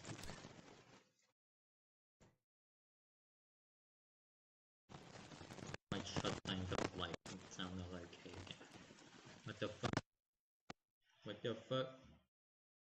What the fuck? Now it's not okay again. What the fuck? Aha, maybe it's this thing that's causing problems. Yes, as usual. Give me to 0, please. Chauffeur, quickly. I'm broke as fuck. I need food and I need water. Immediately. Where are you? 0.75 apparently. Minus 0.075. Slightly ahead. Slightly ahead. Ha ha ha ha ha. Shut up. There you go, that's a major revision to the missile flight series.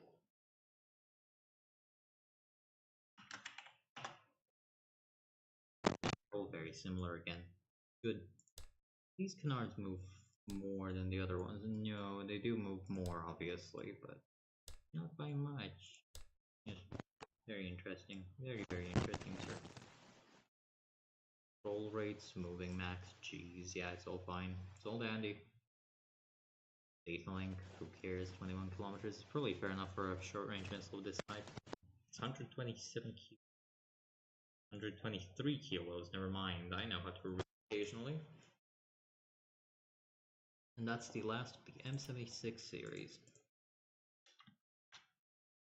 And the entire M58 series, because the replacement for them is the M97A, which is, in case you haven't noticed, a much, much larger, bigger, and longer range weapon. That is very scary for a missile of this caliber to deal with. You can see just sheer difference. These ones are 2.1 meters long. This one's nearly 5, if I recall, because the head itself is 1 meter. Then you have the warhead, which is 1.5 meters, and then the body, which is 2. So yeah, it's 2 plus 3 plus 4, 4 meters long. Yes, which is nearly double the length of the overall missile of the smaller M58 families. The M70, M97 being intended as a very much proper, modern, medium-range air-to-air missile with smaller fins, better control, longer range. You can see how long the range is. With a one-way radar, it can be fired at 160 kilometers, which is demented. The radar is also powerful. It's got lead target, remember, position, inertial coordination, and these. Plus, it's got countermeasure resistance that's much higher and much longer guidance time. It's actually really long. I think I need to put that down.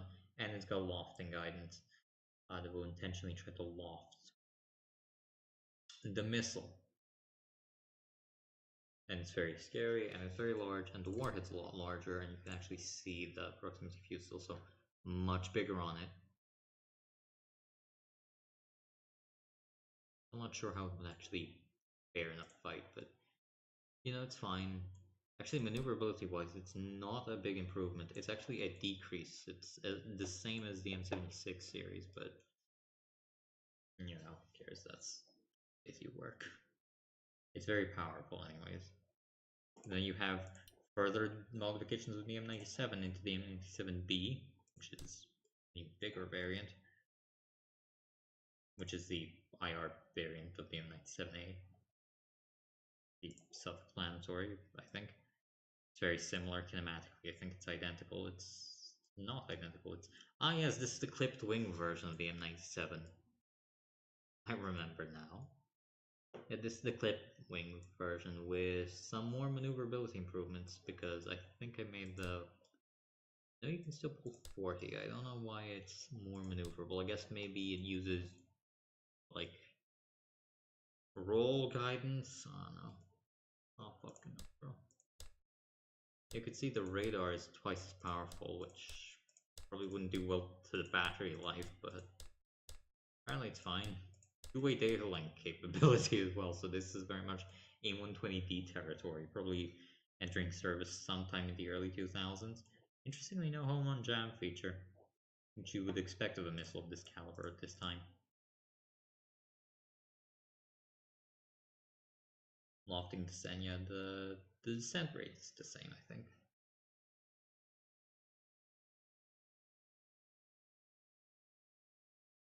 I guess these ones should also probably have home on jam, right? Yeah.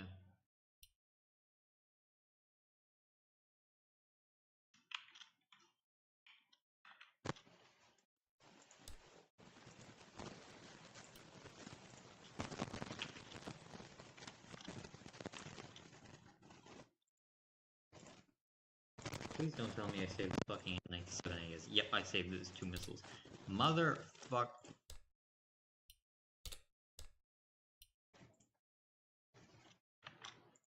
There you go.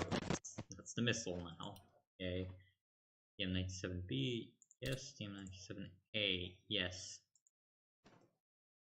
Oh wait, little one. You're not loved. You will not be cared for. M97C is the IR variant. Which I remember because I'm smart.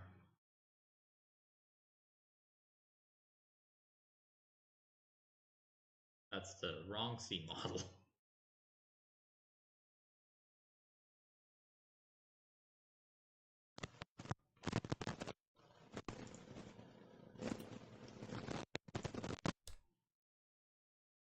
This one's again got one-way data link, can lock targets up at 23 kilometers distance, but is capable of locking with data link 180 kilometers distance. It's also got even more, I think, AOA, even more G, going probably canards being present, along rearwards canards. These ones are I remember. Other, it's probably supposed to have a more missile counter resistance, so let's just say it's 4 counter resistance, which is the max, so I guess that makes sense. You probably would expect it if it has an IR seeker that's near certainly an imaging seeker at this point. 80-degree search area, 85-degree gimbal limits. You're really not going to have difficulty getting anywhere. Getting a shot, you have 45 degrees, probably should have more, but 15 G is probably fine enough. I mean, it's likely not got thrust vectoring, so yeah, the only maneuverability is going to come from the canards.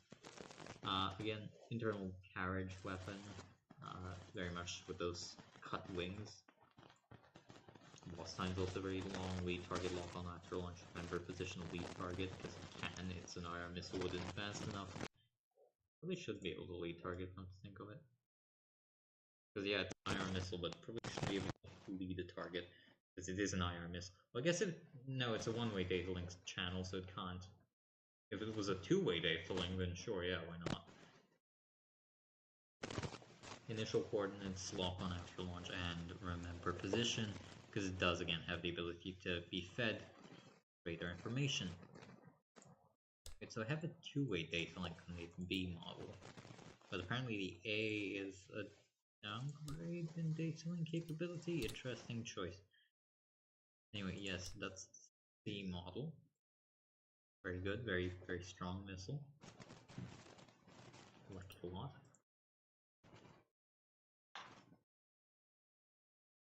And then lastly, we have the C1 Ni-1s, which I fucked up because they're actually supposed to be the opposite. These are supposed to be the E1s. Are supposed to be the C1s, but I forgot. They have two-way data link, and improved even more sensitive seeker, improved data link capabilities. These ones should be able to target because they can tell their own position and the position of the enemy being actively fed to them. They also have massive countermeasure resistance. They also have everything. They have very small circular probability here, and they can pull ATGs, likely representing the fact that the firstly, these look great because I've been at them because they're cool and I like them, and I saw them on the Mika, and I'm gonna add them. And secondarily, this missile very likely features thrust vectoring, and for thrust vectoring missile, it's not gonna happen. It's not gonna happen, bro. Target's gonna be fine. So yeah, very much. This is supposed to be the E variant, which is a more powerful radar. But we shouldn't do that. We just go 500 watts because it'll kill battery power otherwise. Max distance. What did I make you for? I don't remember why you exist. I think I'm just gonna delete you because I really don't see the point of you existing. Are you slightly more resistant to countermeasures than the B? That's the A. What's the A's resistance? 3. So now I guess you just have no use of existing. Be gone from my sight.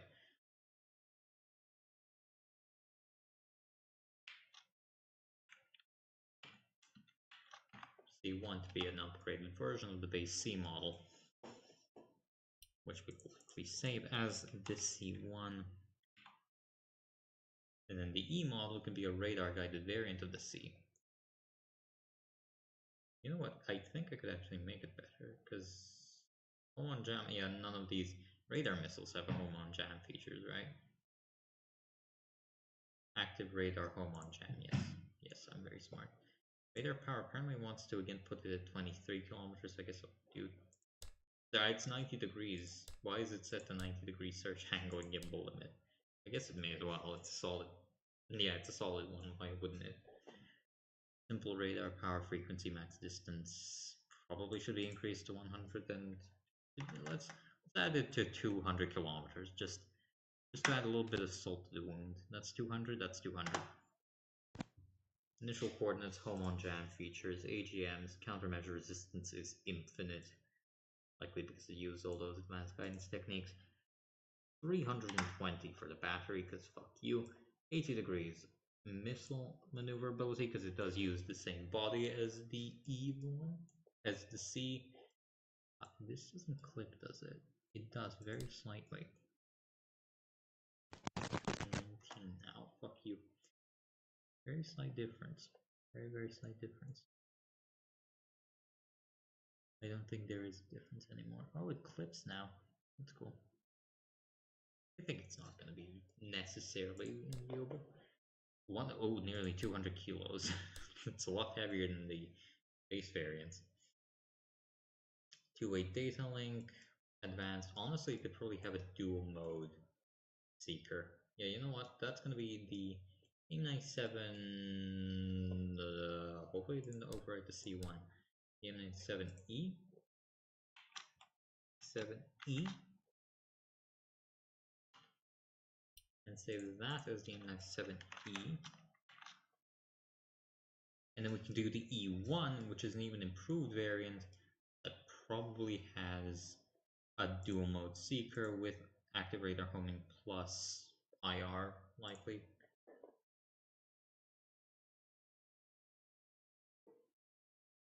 Search angle second seeker 80 degrees, because it needs to, gimbal limit for both is probably fine. That's the search angle for the first one. Search angle for the second seeker. Two-way data link, again, still. Active radar homing plus IR.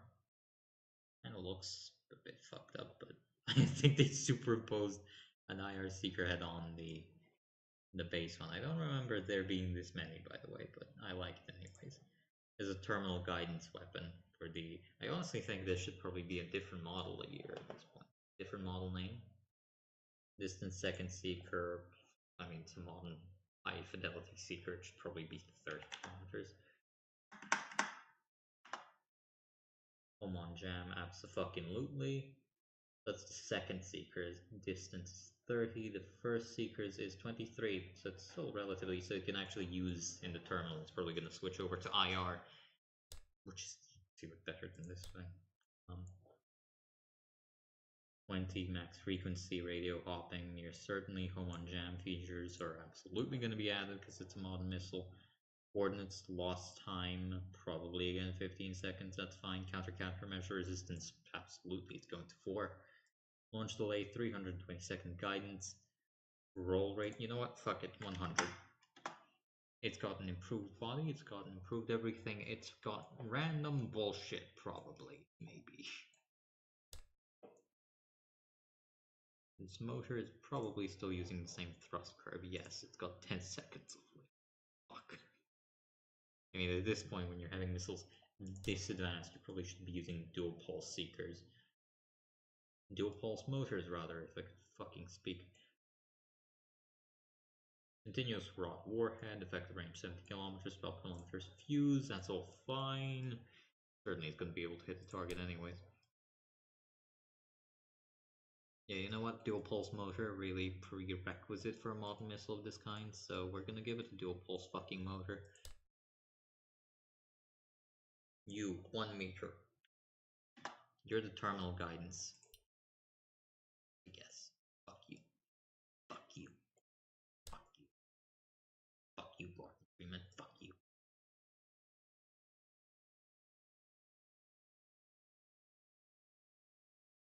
Then we're gonna add a secondary booster to the first booster, which might sound a bit strange because they're not gonna detach, but I don't think there is a way of making twin stage rocket motors anyways.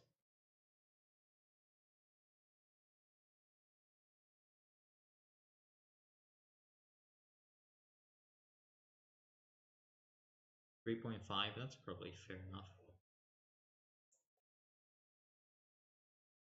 Not really any use for having them. a little bit of additional energy lost, I guess.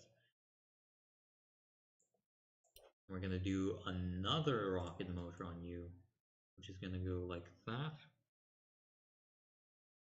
XZY, right? You see where I'm going with this? We're gonna make it 1 meter long. We're gonna make it 20 centimeters in diameter again. It's gonna be a little bit longer than 1 meter, because if it was 1 meter, it's gonna be 1.1 meter long, yes. It can shove right up its bum.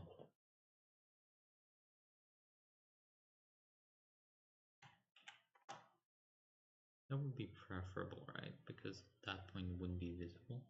But at that point we need to make it 1. Yes. Then it'd be visible, a little tear there. So 1.1, but then we make it minus 0.9. And now it's slightly too fat. 9.5? 9.4. 9.3?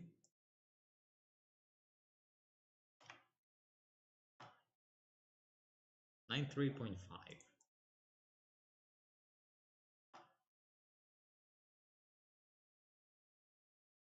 9.3.5 is probably gonna have to do.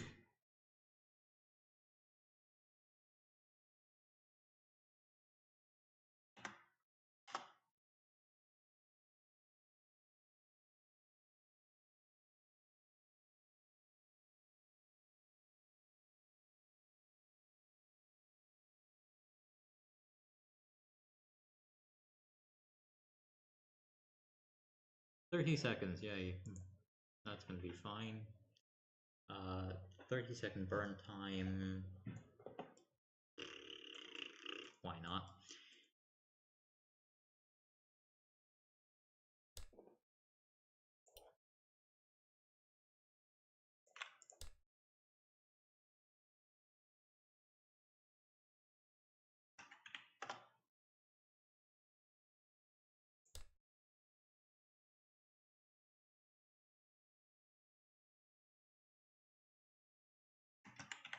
Minus 0.4. That's a bit different, but honestly kind of looks better that way.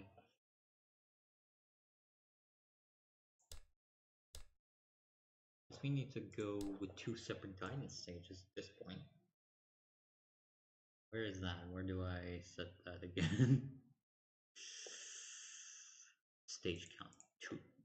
2 guidance. Give me 2 guidance, doctor. Oh fuck, it's direct and it's not supposed to be direct, it's supposed to be lofting. Well no, wait, no, it's supposed to be direct because it's a fucking long range missile, you dingus. You fool, you cretin, you moron. The stage count, stage 1 is lofting. Stage 2, which is when you're certain distance to target, and the certain distance is, I don't know, 30 kilometers, I guess. 30 kilometers might be a bit much. Let's see. Go 15 kilometers away. No, actually, you know, fuck it. When you're 5 kilometers away, that's 50 kilometers, 5 kilometers away, yes. You're going to be using a new type of guidance. So let's go back to stage 1. So guidance lofting 18,000, honestly push that to 20,000. Lofting descent, lofting climb, that's identical. You are the one who's going to be dealing with the first stage, you are the second stage. Extra U class and class, I guess it makes sense. When you second, yeah, you burn for 3.5, you burn for 30, so you burn for a long ass time. Absolutely, you get home on jam. Why do you keep on ticking that motherfucker? And stage 2 guidance uses new guidance, uses, I guess, different kinds of guidance. Use direct. It's gonna take over. But, you know, do that. Very smart. I'm very smart, by the way. So stage 1 is lofting. Stage 2, when you're within 5 kilometers of the target, you go to direct guidance because it turns to IR seekers to nail the target at that point.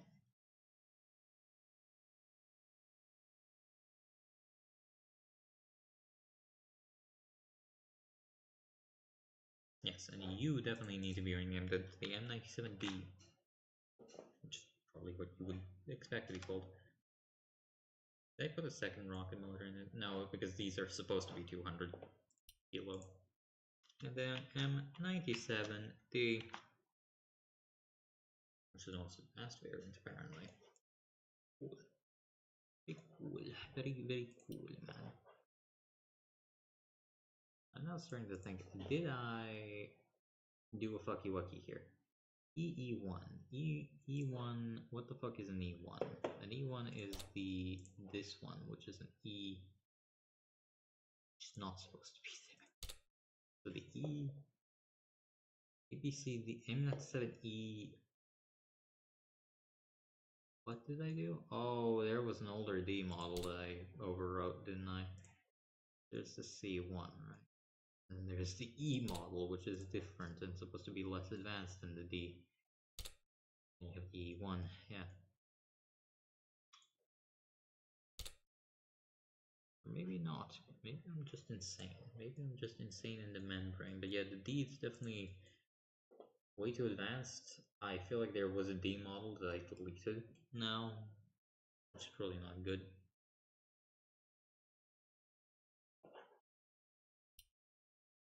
Action history, yeah.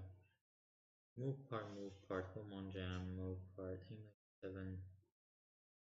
Rename part to M97B. And then move part, place part.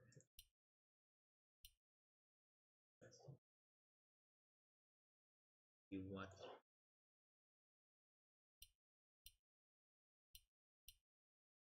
I wonder what that did.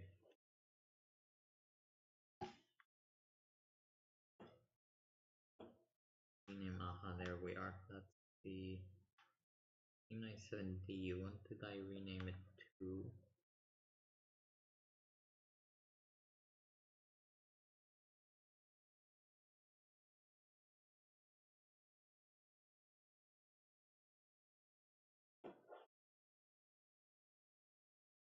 What did I do now?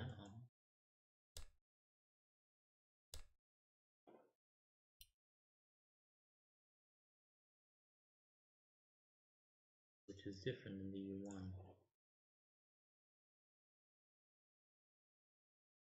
It's different than this fucking thing. That's the C model. That's the E model. Apparently different because it has those forward fins. E1 is the D model. For fuck's sake, that's what I meant to use. Because the A is the radar homing variant, so no, that's not what I meant. That's the C. It's the A and B's, or that's a B, right? Yeah, that's an A. That's an E. Do I have a B somewhere sitting idly by? Let's just clear up what I've actually done here. That's a 97A. Let's go with that. That's what it looks like. That's an M97B. Flip the wing variant with minor improvements to the guidance system. The C should be an IR variant, yes. With a revised body and frame. The C1 in this context should be an even, much improved IR variant. The D model at this point should be, I think, what I named the E. Because it uses the same body as this one, but it doesn't use a twin seeker. Yeah. This is the D. I jumped the shark with this one. The C, the C1, the D is that one. Then the D1, I think, is a reject. I'm gonna dump. So yeah, you're not supposed to exist. And then this fucking thing is supposed to be the M97E or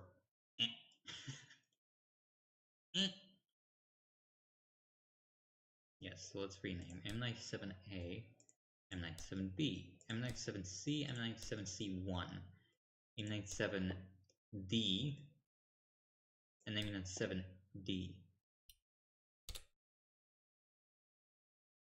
You need to be renamed to the M97E, which you were renamed to because I did that, apparently. Good. Apparently you lost all... What the fuck did that do to you?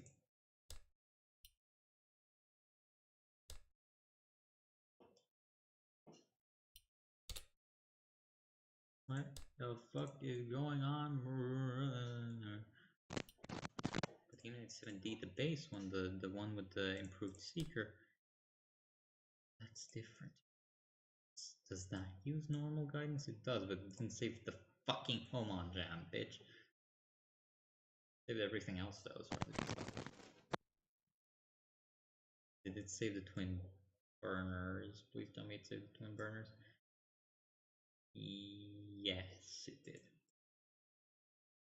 So you're the E model. You're the D model, so that's how it should go anyways.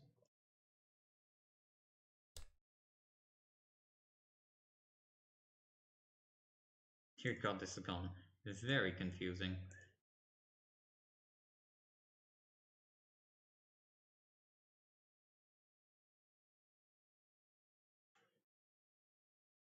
Let's save you as D, and then you as the E. A, B, C, D, E, F, G. Hopefully we're not gonna get that far. And the E is the most advanced variant with the most shit in it. C, C1, E, E1. C, D, E. A, B, C, D, E. Yes, I know. I know how to fucking do basic alphabet thingies. Remember when I pretended like I was gonna have some game design decisions or commentary to make? Yeah, neither do I. Look at this fucking thing, it's awful. Well armed little shit, I tell you what. Alright, now that everything is hopefully saved, these things, yeah, these are E's at this point, so likely recognizing themselves as E's. Abdul Aziz.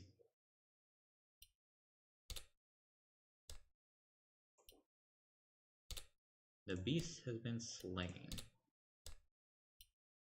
And so has my little brain. I wonder what the craft size is likely going to be at this point. Because does it long-term keep the history of your actions, or does it save that exclusively to a localized temporary file? I do wonder, actually. That is interesting to think about. What does it do? What does he do? What does the gigacopter do? Science cannot answer this question. Poor old gigacopter went through all this fucking hell just so I could play around with it. Missile test platform, please. Load yourself, missile test platform. Thank you. Distance, just infinite, I guess. Give me 400, Johnny. Give me 400 distance.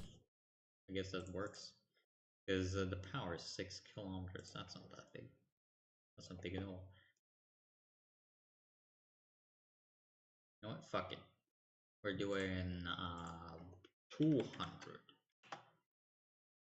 That's right, we're doing 200 now. With 2,000 watts of power, so I can detect targets at 1,000 kilometers away. Because God loves me, I love him too.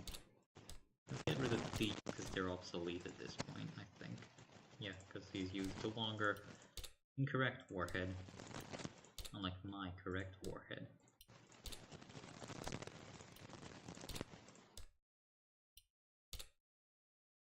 Oh god, I've been doing this for 2 hours now. I don't think my commentary has gotten any better in the time since. Not good. Grim indeed. Didn't fuck with you, so you can stay. Right, let's test. Let's test the difference between an E model, which is here, and it's ready to trouble.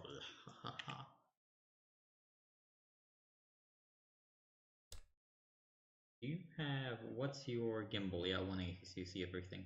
Fuck it, max speed as well. I want to see everything. The E, the D, which needs some help, presumably, because it's probably not going to be as good as the E. I mean, the E is much longer range, probably, just because of the nature of how it's set up.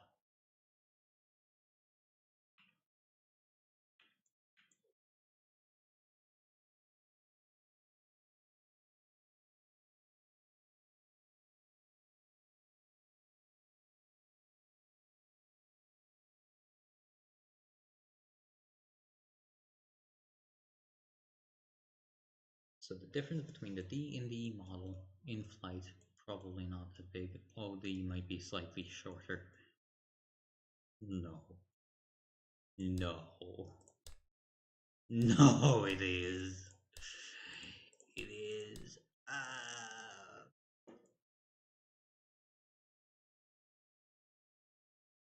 Let's test the difference between these two fuck-ass missiles. Oh, I pulled my hair over, by the way. Considering it's from a dead start, maybe 100 kilometers should be fine for them.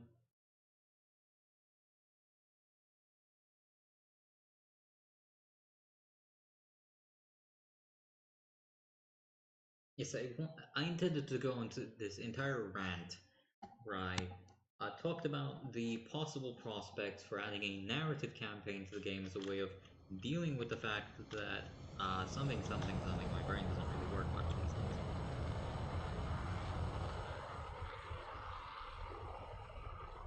Direction is going to be dead ahead, distance is going to be 100 kilometers. I think that's 100 anyways. Yes, that is 100, and we're going to spawn a target drone in that distance. We're going to then block the drone. We're going to use the... Would it be a reach, conceivably? No, because it's too short range, right? Anyway, yes, not you either. The M97E should be fired, I guess. Or the D model, which should also technically be fired, I think. The D model apparently cannot guide in with it. Can we fire? Ah, thank you. We can. I guess it's just gonna go into lower orbit now. Oh, never mind. It's regained lock, apparently. Yeah, I think I might have been a bit over-optimistic in the range department for a dead start missile. I mean, it's got fire range. It's just not that long range. It only pulled like 6G as well. Very funny. No, it's not gonna get anywhere near. It's surprisingly long range, but it's nowhere near as long range as the E model near certainly. I think it's safe to say it probably wouldn't be doing that much. The E model now, that is a different story.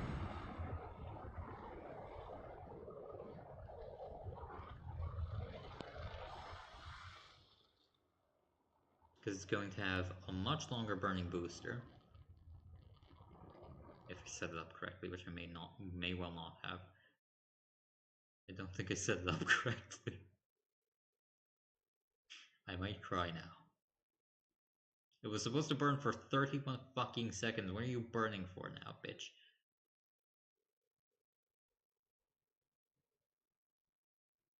Does not have a second stage. Does need a separator to activate the second stage, because this is even fucking slower. It's supposed to be a twin stage motor, motherfucker. Where's the first stage, actually? Yeah, I also like how it just has two seekers inside of it. That's cute.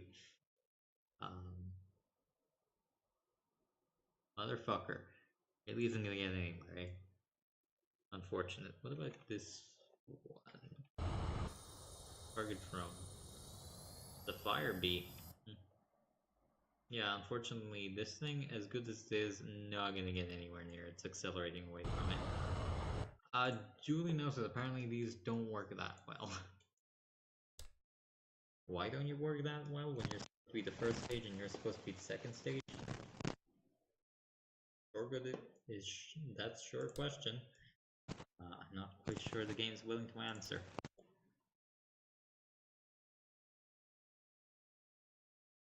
Kinematically, it should be set up fine. I guess I might just have to do a little separator nonsense. And I have to realign the fucking things.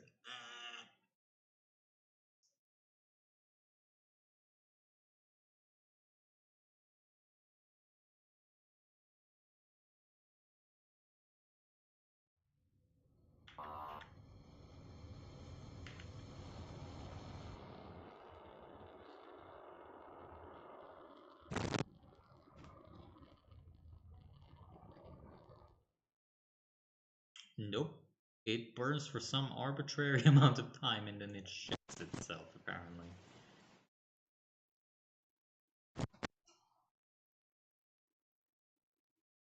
Fuel remaining in that rocket motor is 0. Fuel remaining in that one much higher, apparently.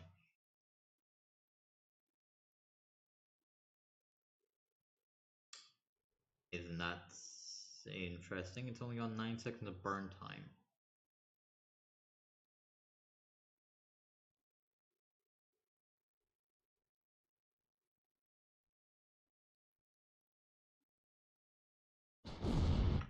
Interesting, interesting indeed. Very interesting. If we pumped it up to 20, we'd kill the burn time to 20 seconds, but we'd make it better, I think. Potentially make it better, anyways. It's clear that the second stage didn't trigger, which is to be expected. Maybe it is very much the case that it's fucked up and evil. And just doesn't want to listen to me, because it should have burned for 3 times the amount of time it did burn. God knows why. Maybe the missile wanted to change it? The missile controller, rather, really wanted to change things? Who knows at this point.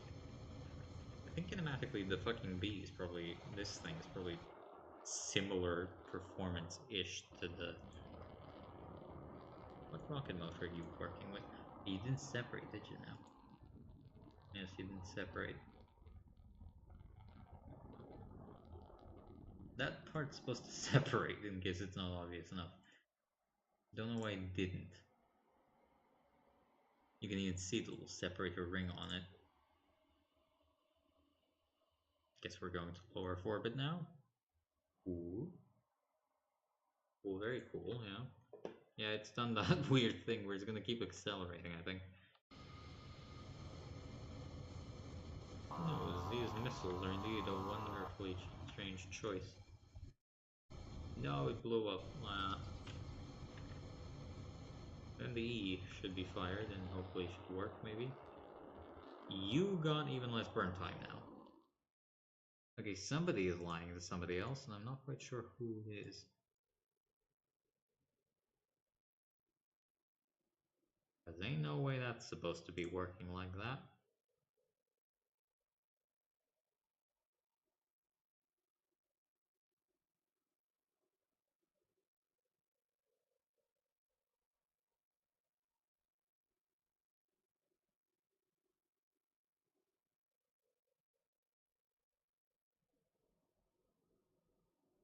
Fuel remaining, I guess it just burned up way too quick. Who knows, honestly. They fuck with the thrust curves. No, I made the thrust curves alright. God knows why I did that then. Thrust decreases, pressure increases. What about 40? Now it's 11 seconds. Should be even harder burning than this one. How about 30 seconds? It doesn't make any sense. It shouldn't do that. It should burn for a lot longer, but... Maybe that's just me and my interest in... You know what? That's probably because it's measuring differently at sea level. No, that doesn't make any sense. The amount of fuel should be the same. Is fuel burn impacted by altitude? Yes, I would have expected that to be the case, but not actually sure the exact way in which that would function.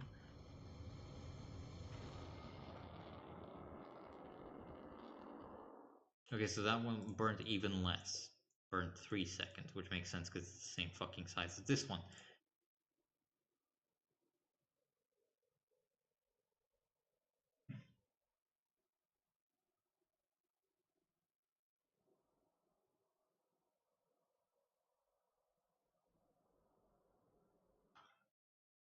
Yes, that makes sense. Why not?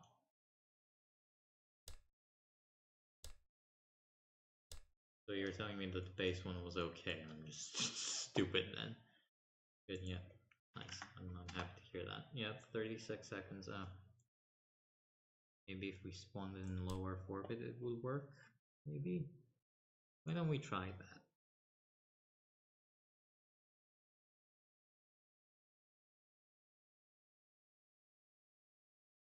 97E, why don't you go up in orbit?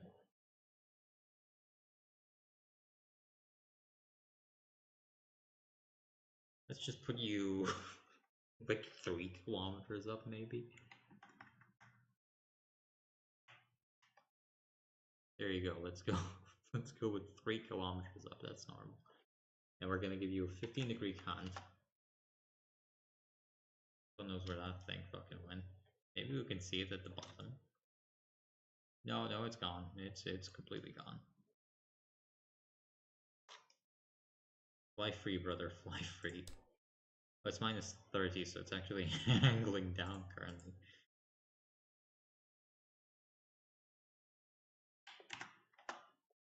Minus 30, hell yeah. Just out in the abyss. Makes sense. That's cool as fuck, bro.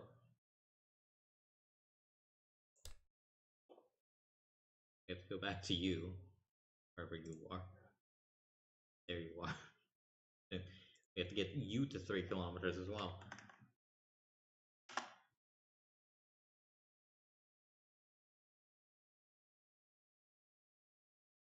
And yeah, now it's in effectively the same position.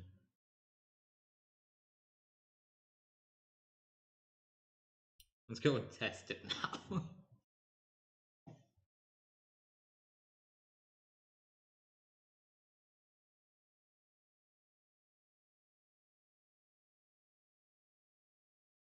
Maybe it's just a quirked up engine, I guess. Quirked up white boy engine, if you will. That will fly, but will not do work, because work is evil. Work is the devil. And I do not like the devil, because the devil is gay. I'm sure that makes sense. Ah, yes. Now you should go over the far distance. Maybe.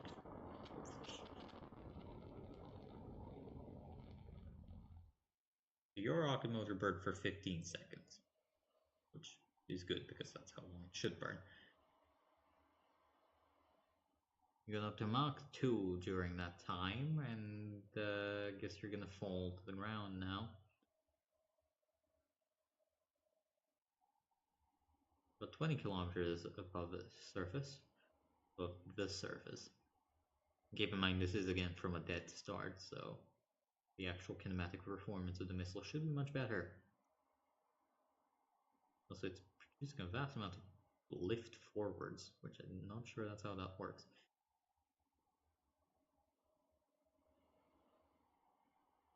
Should fall roughly about 40 kilometers, so presuming it keeps falling on its own trajectory, maybe 60 kilometers would be the expected distance of travel for the target. I guess we'll then have to actually test it on a enemy target.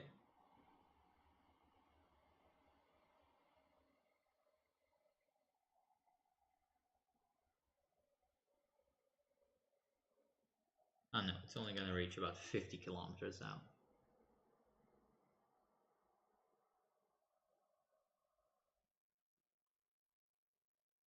A little bit of drag on it. Just a little bit. Just an itchy little bit of drag. And it went however many kilometers, like 55 maybe. Who gives a shit? E. Fire. It's much slower to accelerate, that makes sense.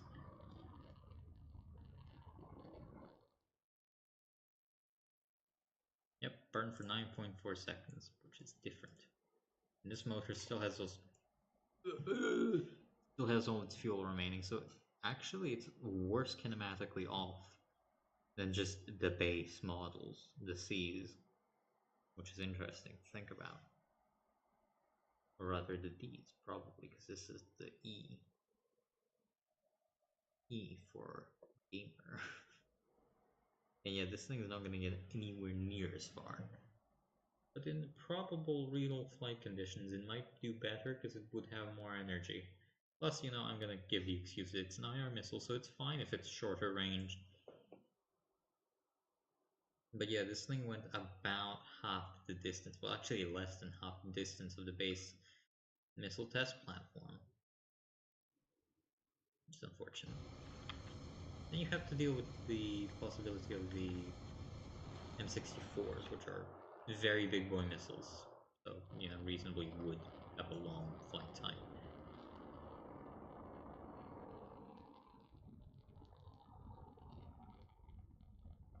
Interesting behavior they have at a certain point. Did I program lofting into them? Guess I must have.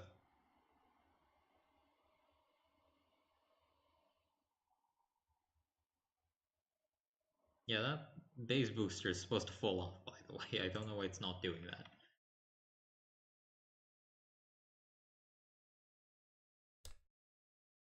That separator there is supposed to kick the thing back. Maybe in the second stage, I guess it needs to kick it out. I guess we'll try that now. But the last flight, yeah, sure, why not? Target circle probability error, that's all fine. 30 kilometers for such a long-range missile is kind of underwhelming, actually, so it probably should be a bit more.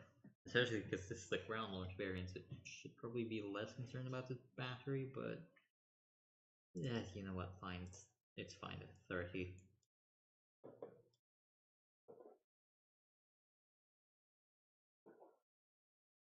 Let's see, maybe that was the problem. Maybe that was the problem, you know? Maybe that was just a problem.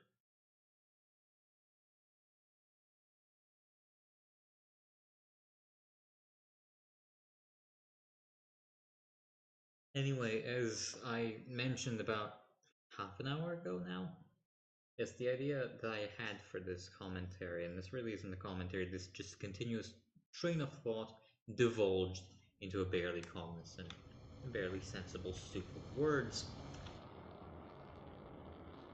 Motherfucker didn't. Aha, it did. Which should hopefully allow it to accelerate even more. Dear fucking god, this is accelerating. Oh lord. This is from a dead start and it reached Mach fucking 5. I think 30 kilometers is fine, actually. It's a little bit too little, actually, for how big this fucking thing is.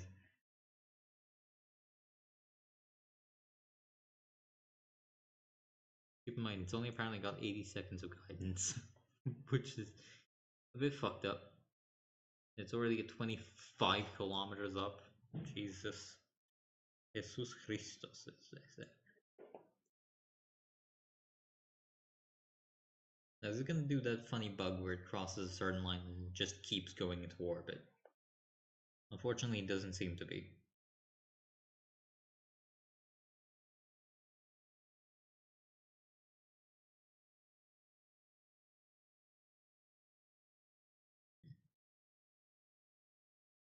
It may well have to come down eventually, oh no. I mean, this is basically a ballistic missile at this fucking point.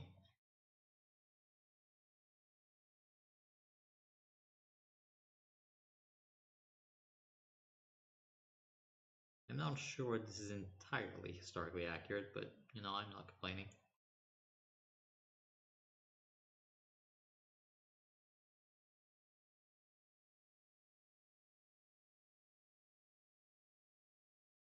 And I think this is starting to fight Nike Hercules with its fucking effective range. We're 100 kilometers away currently, and it's gonna keep flying for a fair long while after. I mean, yeah, you can see the curvature of the goddamn Earth at this point. Like, what the fuck?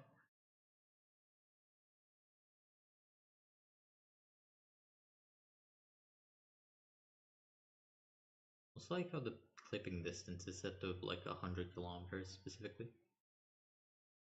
Makes sense. I mean, when are you realistically going to be doing this under normal gameplay circumstances? Yeah, it's reached its apoapsis. It's fallen.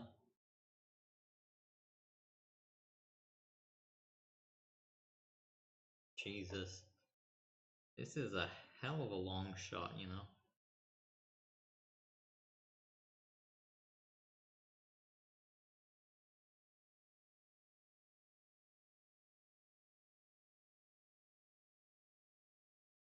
Wonder how far it will actually go. We'll have to find out.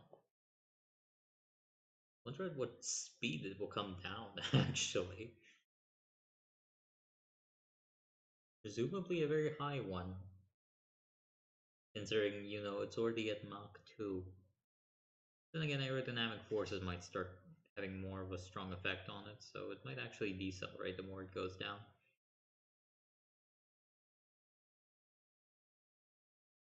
This is nuts. 120, 130 kilometers at this point is fucking insane, but I guess that's what you get with modern rocketry in a missile this size.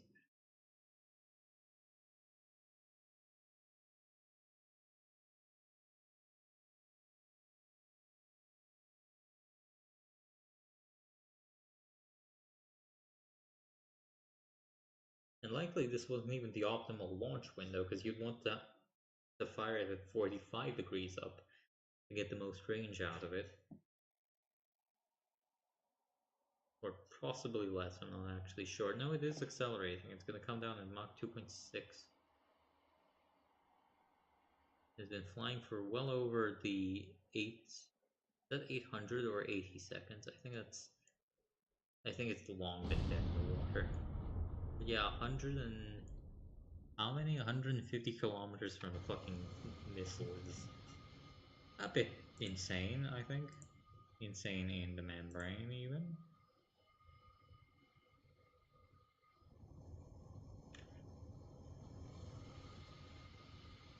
You know what? I should spawn one directly on top of me.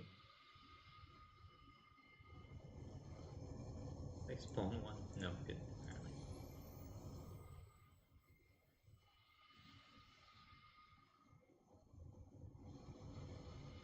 Where the fuck is it going? Ah, there it is.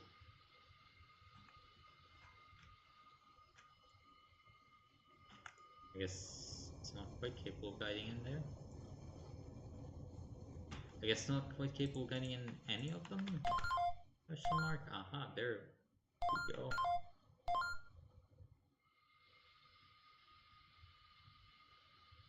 Yeah, the rear one can't be guided.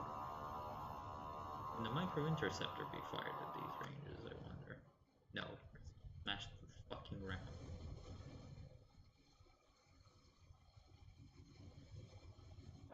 Do you think it could actually guide into a target this distant? Oh, it's actually heading towards us, so it's... No, it's not heading towards me, it's just, I guess, far enough away. This is where the second stage opened up. Oh no, it's only within 5 kilometers that the second stage opens up, right? Yeah, it should be. Currently it's lofting, right? And it should, hopefully. Once it gets within 5 kilometers, start pushing harder. Possibly, maybe? Or not, I guess? Who needs the second stage anyway? That's for losers. I set it to 500 meters instead of 5,000. Maybe I'll have done that. No, apparently it's 2.5 kilometers. Very interesting. Very normal, as I'm sure you're aware. And this one, I think it's just simply so far out of its gimbal limit that even two-way data link isn't going to save it.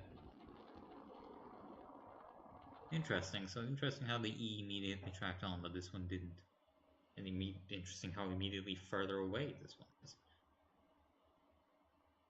Yeah, it's just not maneuvering sufficiently hard. That makes some sense. Wonder if we can do an over-the-shoulder shot for this kind of weapon. I probably have to get them down, which I don't think I'm going to be doing. Matter of fact, I don't think I'm going to be doing much of anything currently because I'm very tired at this point, which you could probably tell by my commentary. And to start the same sentence for the third time, I was intending to talk about the way that you could structure a narrative game with a semi-persistent world in the context of a sprocket-like mission-based game where you were presented with a number of problems that you must solve by building craft. However, since the game has a save feature, you could have a narrative that you are the defense ministry of a certain country contracting and slash or personally building some aircraft. But because of the ability to save the world, you can make this narrative actually persistent not only within lore as a single country, but also within gameplay. With, for instance, an incentive to use older vehicles with a discount on their cost, and then the incentive to diverge as little as possible from the base model, thusly being incentivized to, with the constraints of the time, make a modular, or not really modular, but flexible platform. Then again, certain requirements might force you to make a wholly new aircraft. So, it's a juggling act where capabilities have to be contrasted with limitations. For instance, if it's a 1950s era aircraft, you don't have very powerful engines, or you might start to have very powerful jet engines, but if it's 1940s, you don't have powerful engines. So if you're incentivized to reuse existing aircraft from the 1940s in the 1950s, but you get less and less of a discount the more things you change, then at a certain point you're probably going to have to design a new vehicle since the cost to benefit probably wouldn't equal out. And that's an interesting choice that you could present to the player. And again, one of the main limitations for the game would probably be cost, alongside the maximum complexity of components. So, for instance, in the Second World War, only extremely short range, low frequency radars are really available. And by the 50s, you get basic radar rangefinders and small search radars with effectiveness up to about 10 kilometers, give or take, for fighter sized targets. And then obviously by the 60s, you get more advanced radars. By the 70s, you are getting into early digital systems, which can regularly lock up targets 20, 40 kilometers away from you that are fighter sized, if not more, possibly even 100 kilometers away. And then by the 80s, you obviously have more or less modern radars. By the end of the 80s, you have the first experimentation with PESA and ASA radars, and by the 90s, you're already well technologically in at least relatively modern times. So, for instance, how do you evolve an aircraft from the 1950s to have a radar powerful enough for the 1960s? Because it still needs to physically fit somewhere, right? And you need to have the power for it. So, if you're making or using a pre-existing aircraft, which in lore exists because you produced it, how much do you modify? And at which point do you choose to make a new design? At which point do you reconsider? That's an interesting meta-narrative, gameplay-involved ludo-narrative element. You can see me throwing random sentences at the wall. Ludo-narrative as in the narrative of the game expressed through the medium of the gameplay itself, where you are expressing a historical continuity via incentivization by mechanical forces within the game, that being a discount on existing aircraft as opposed to a whole new built one, to give the world a feeling of persistence. You can do likewise for enemy factions, who might show up with an early model of an aircraft and then a decade later show up with a more advanced model of the same aircraft that's been modified, letting you start a little nice narrative of rivalry between your main fighter and the enemy's main fighter, and how do they change? How do you cope with their weapons, and how do you cope and how do they cope with your weapons?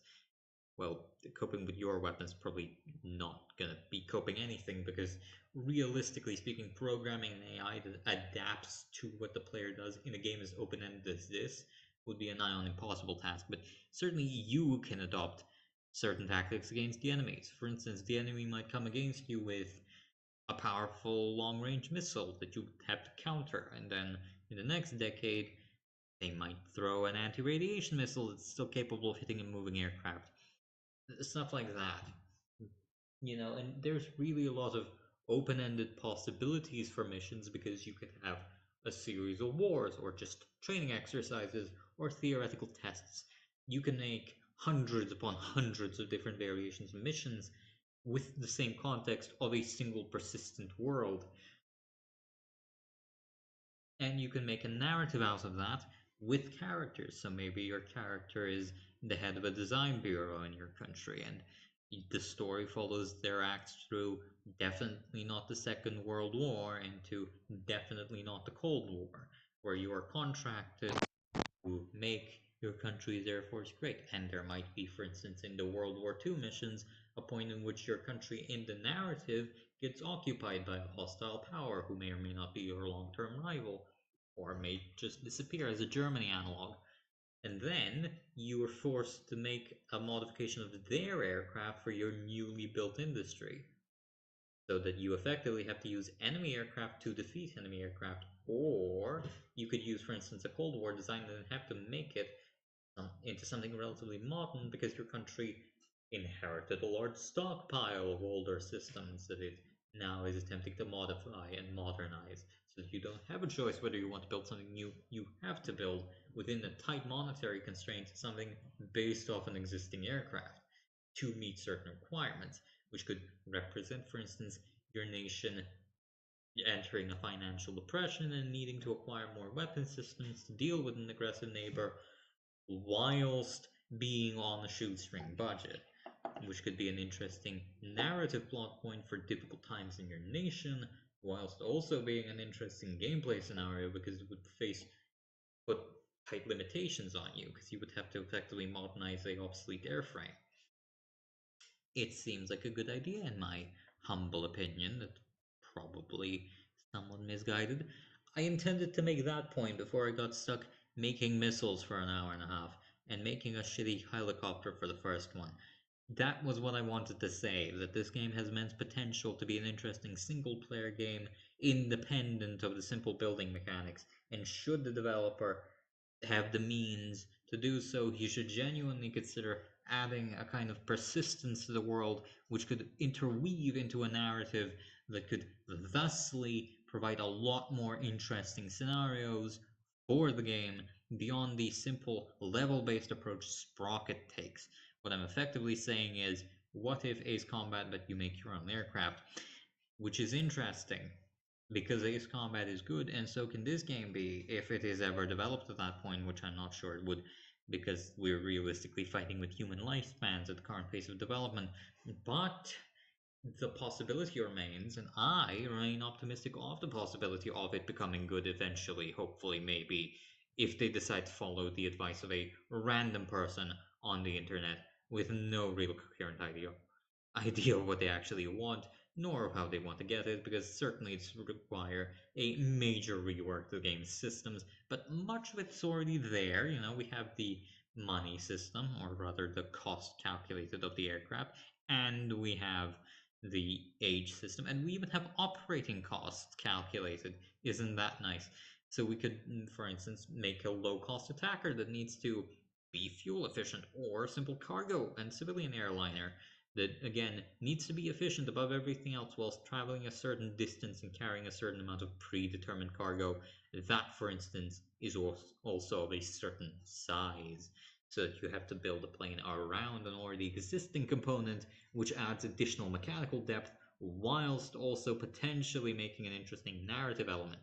For instance, if you're, I don't know, smuggling aircraft to a friendly country that's technically under sanction, not that anybody would ever do that, Israel, you might be forced to, for instance, make an aircraft that could carry a smuggled aircraft to a country whilst not being obese.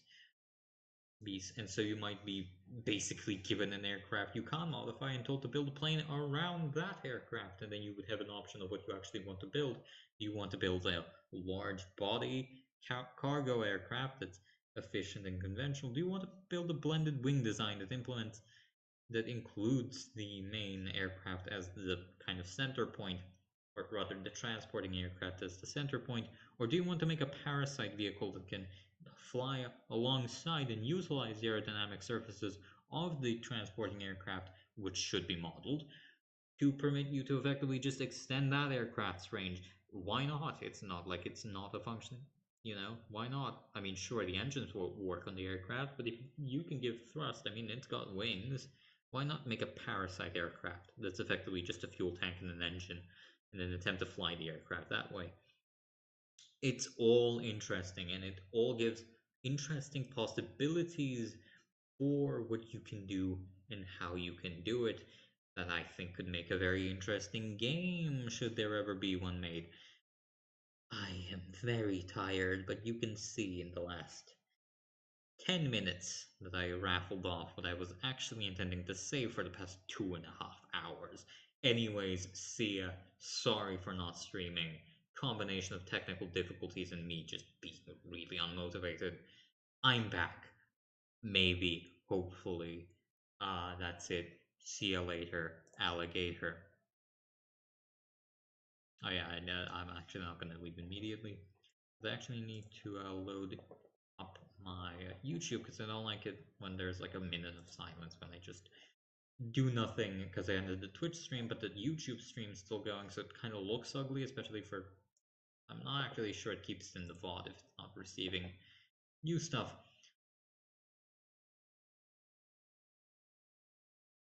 Rather receiving new information, I guess. Anyways, see you. Hi. Goodbye. Explode.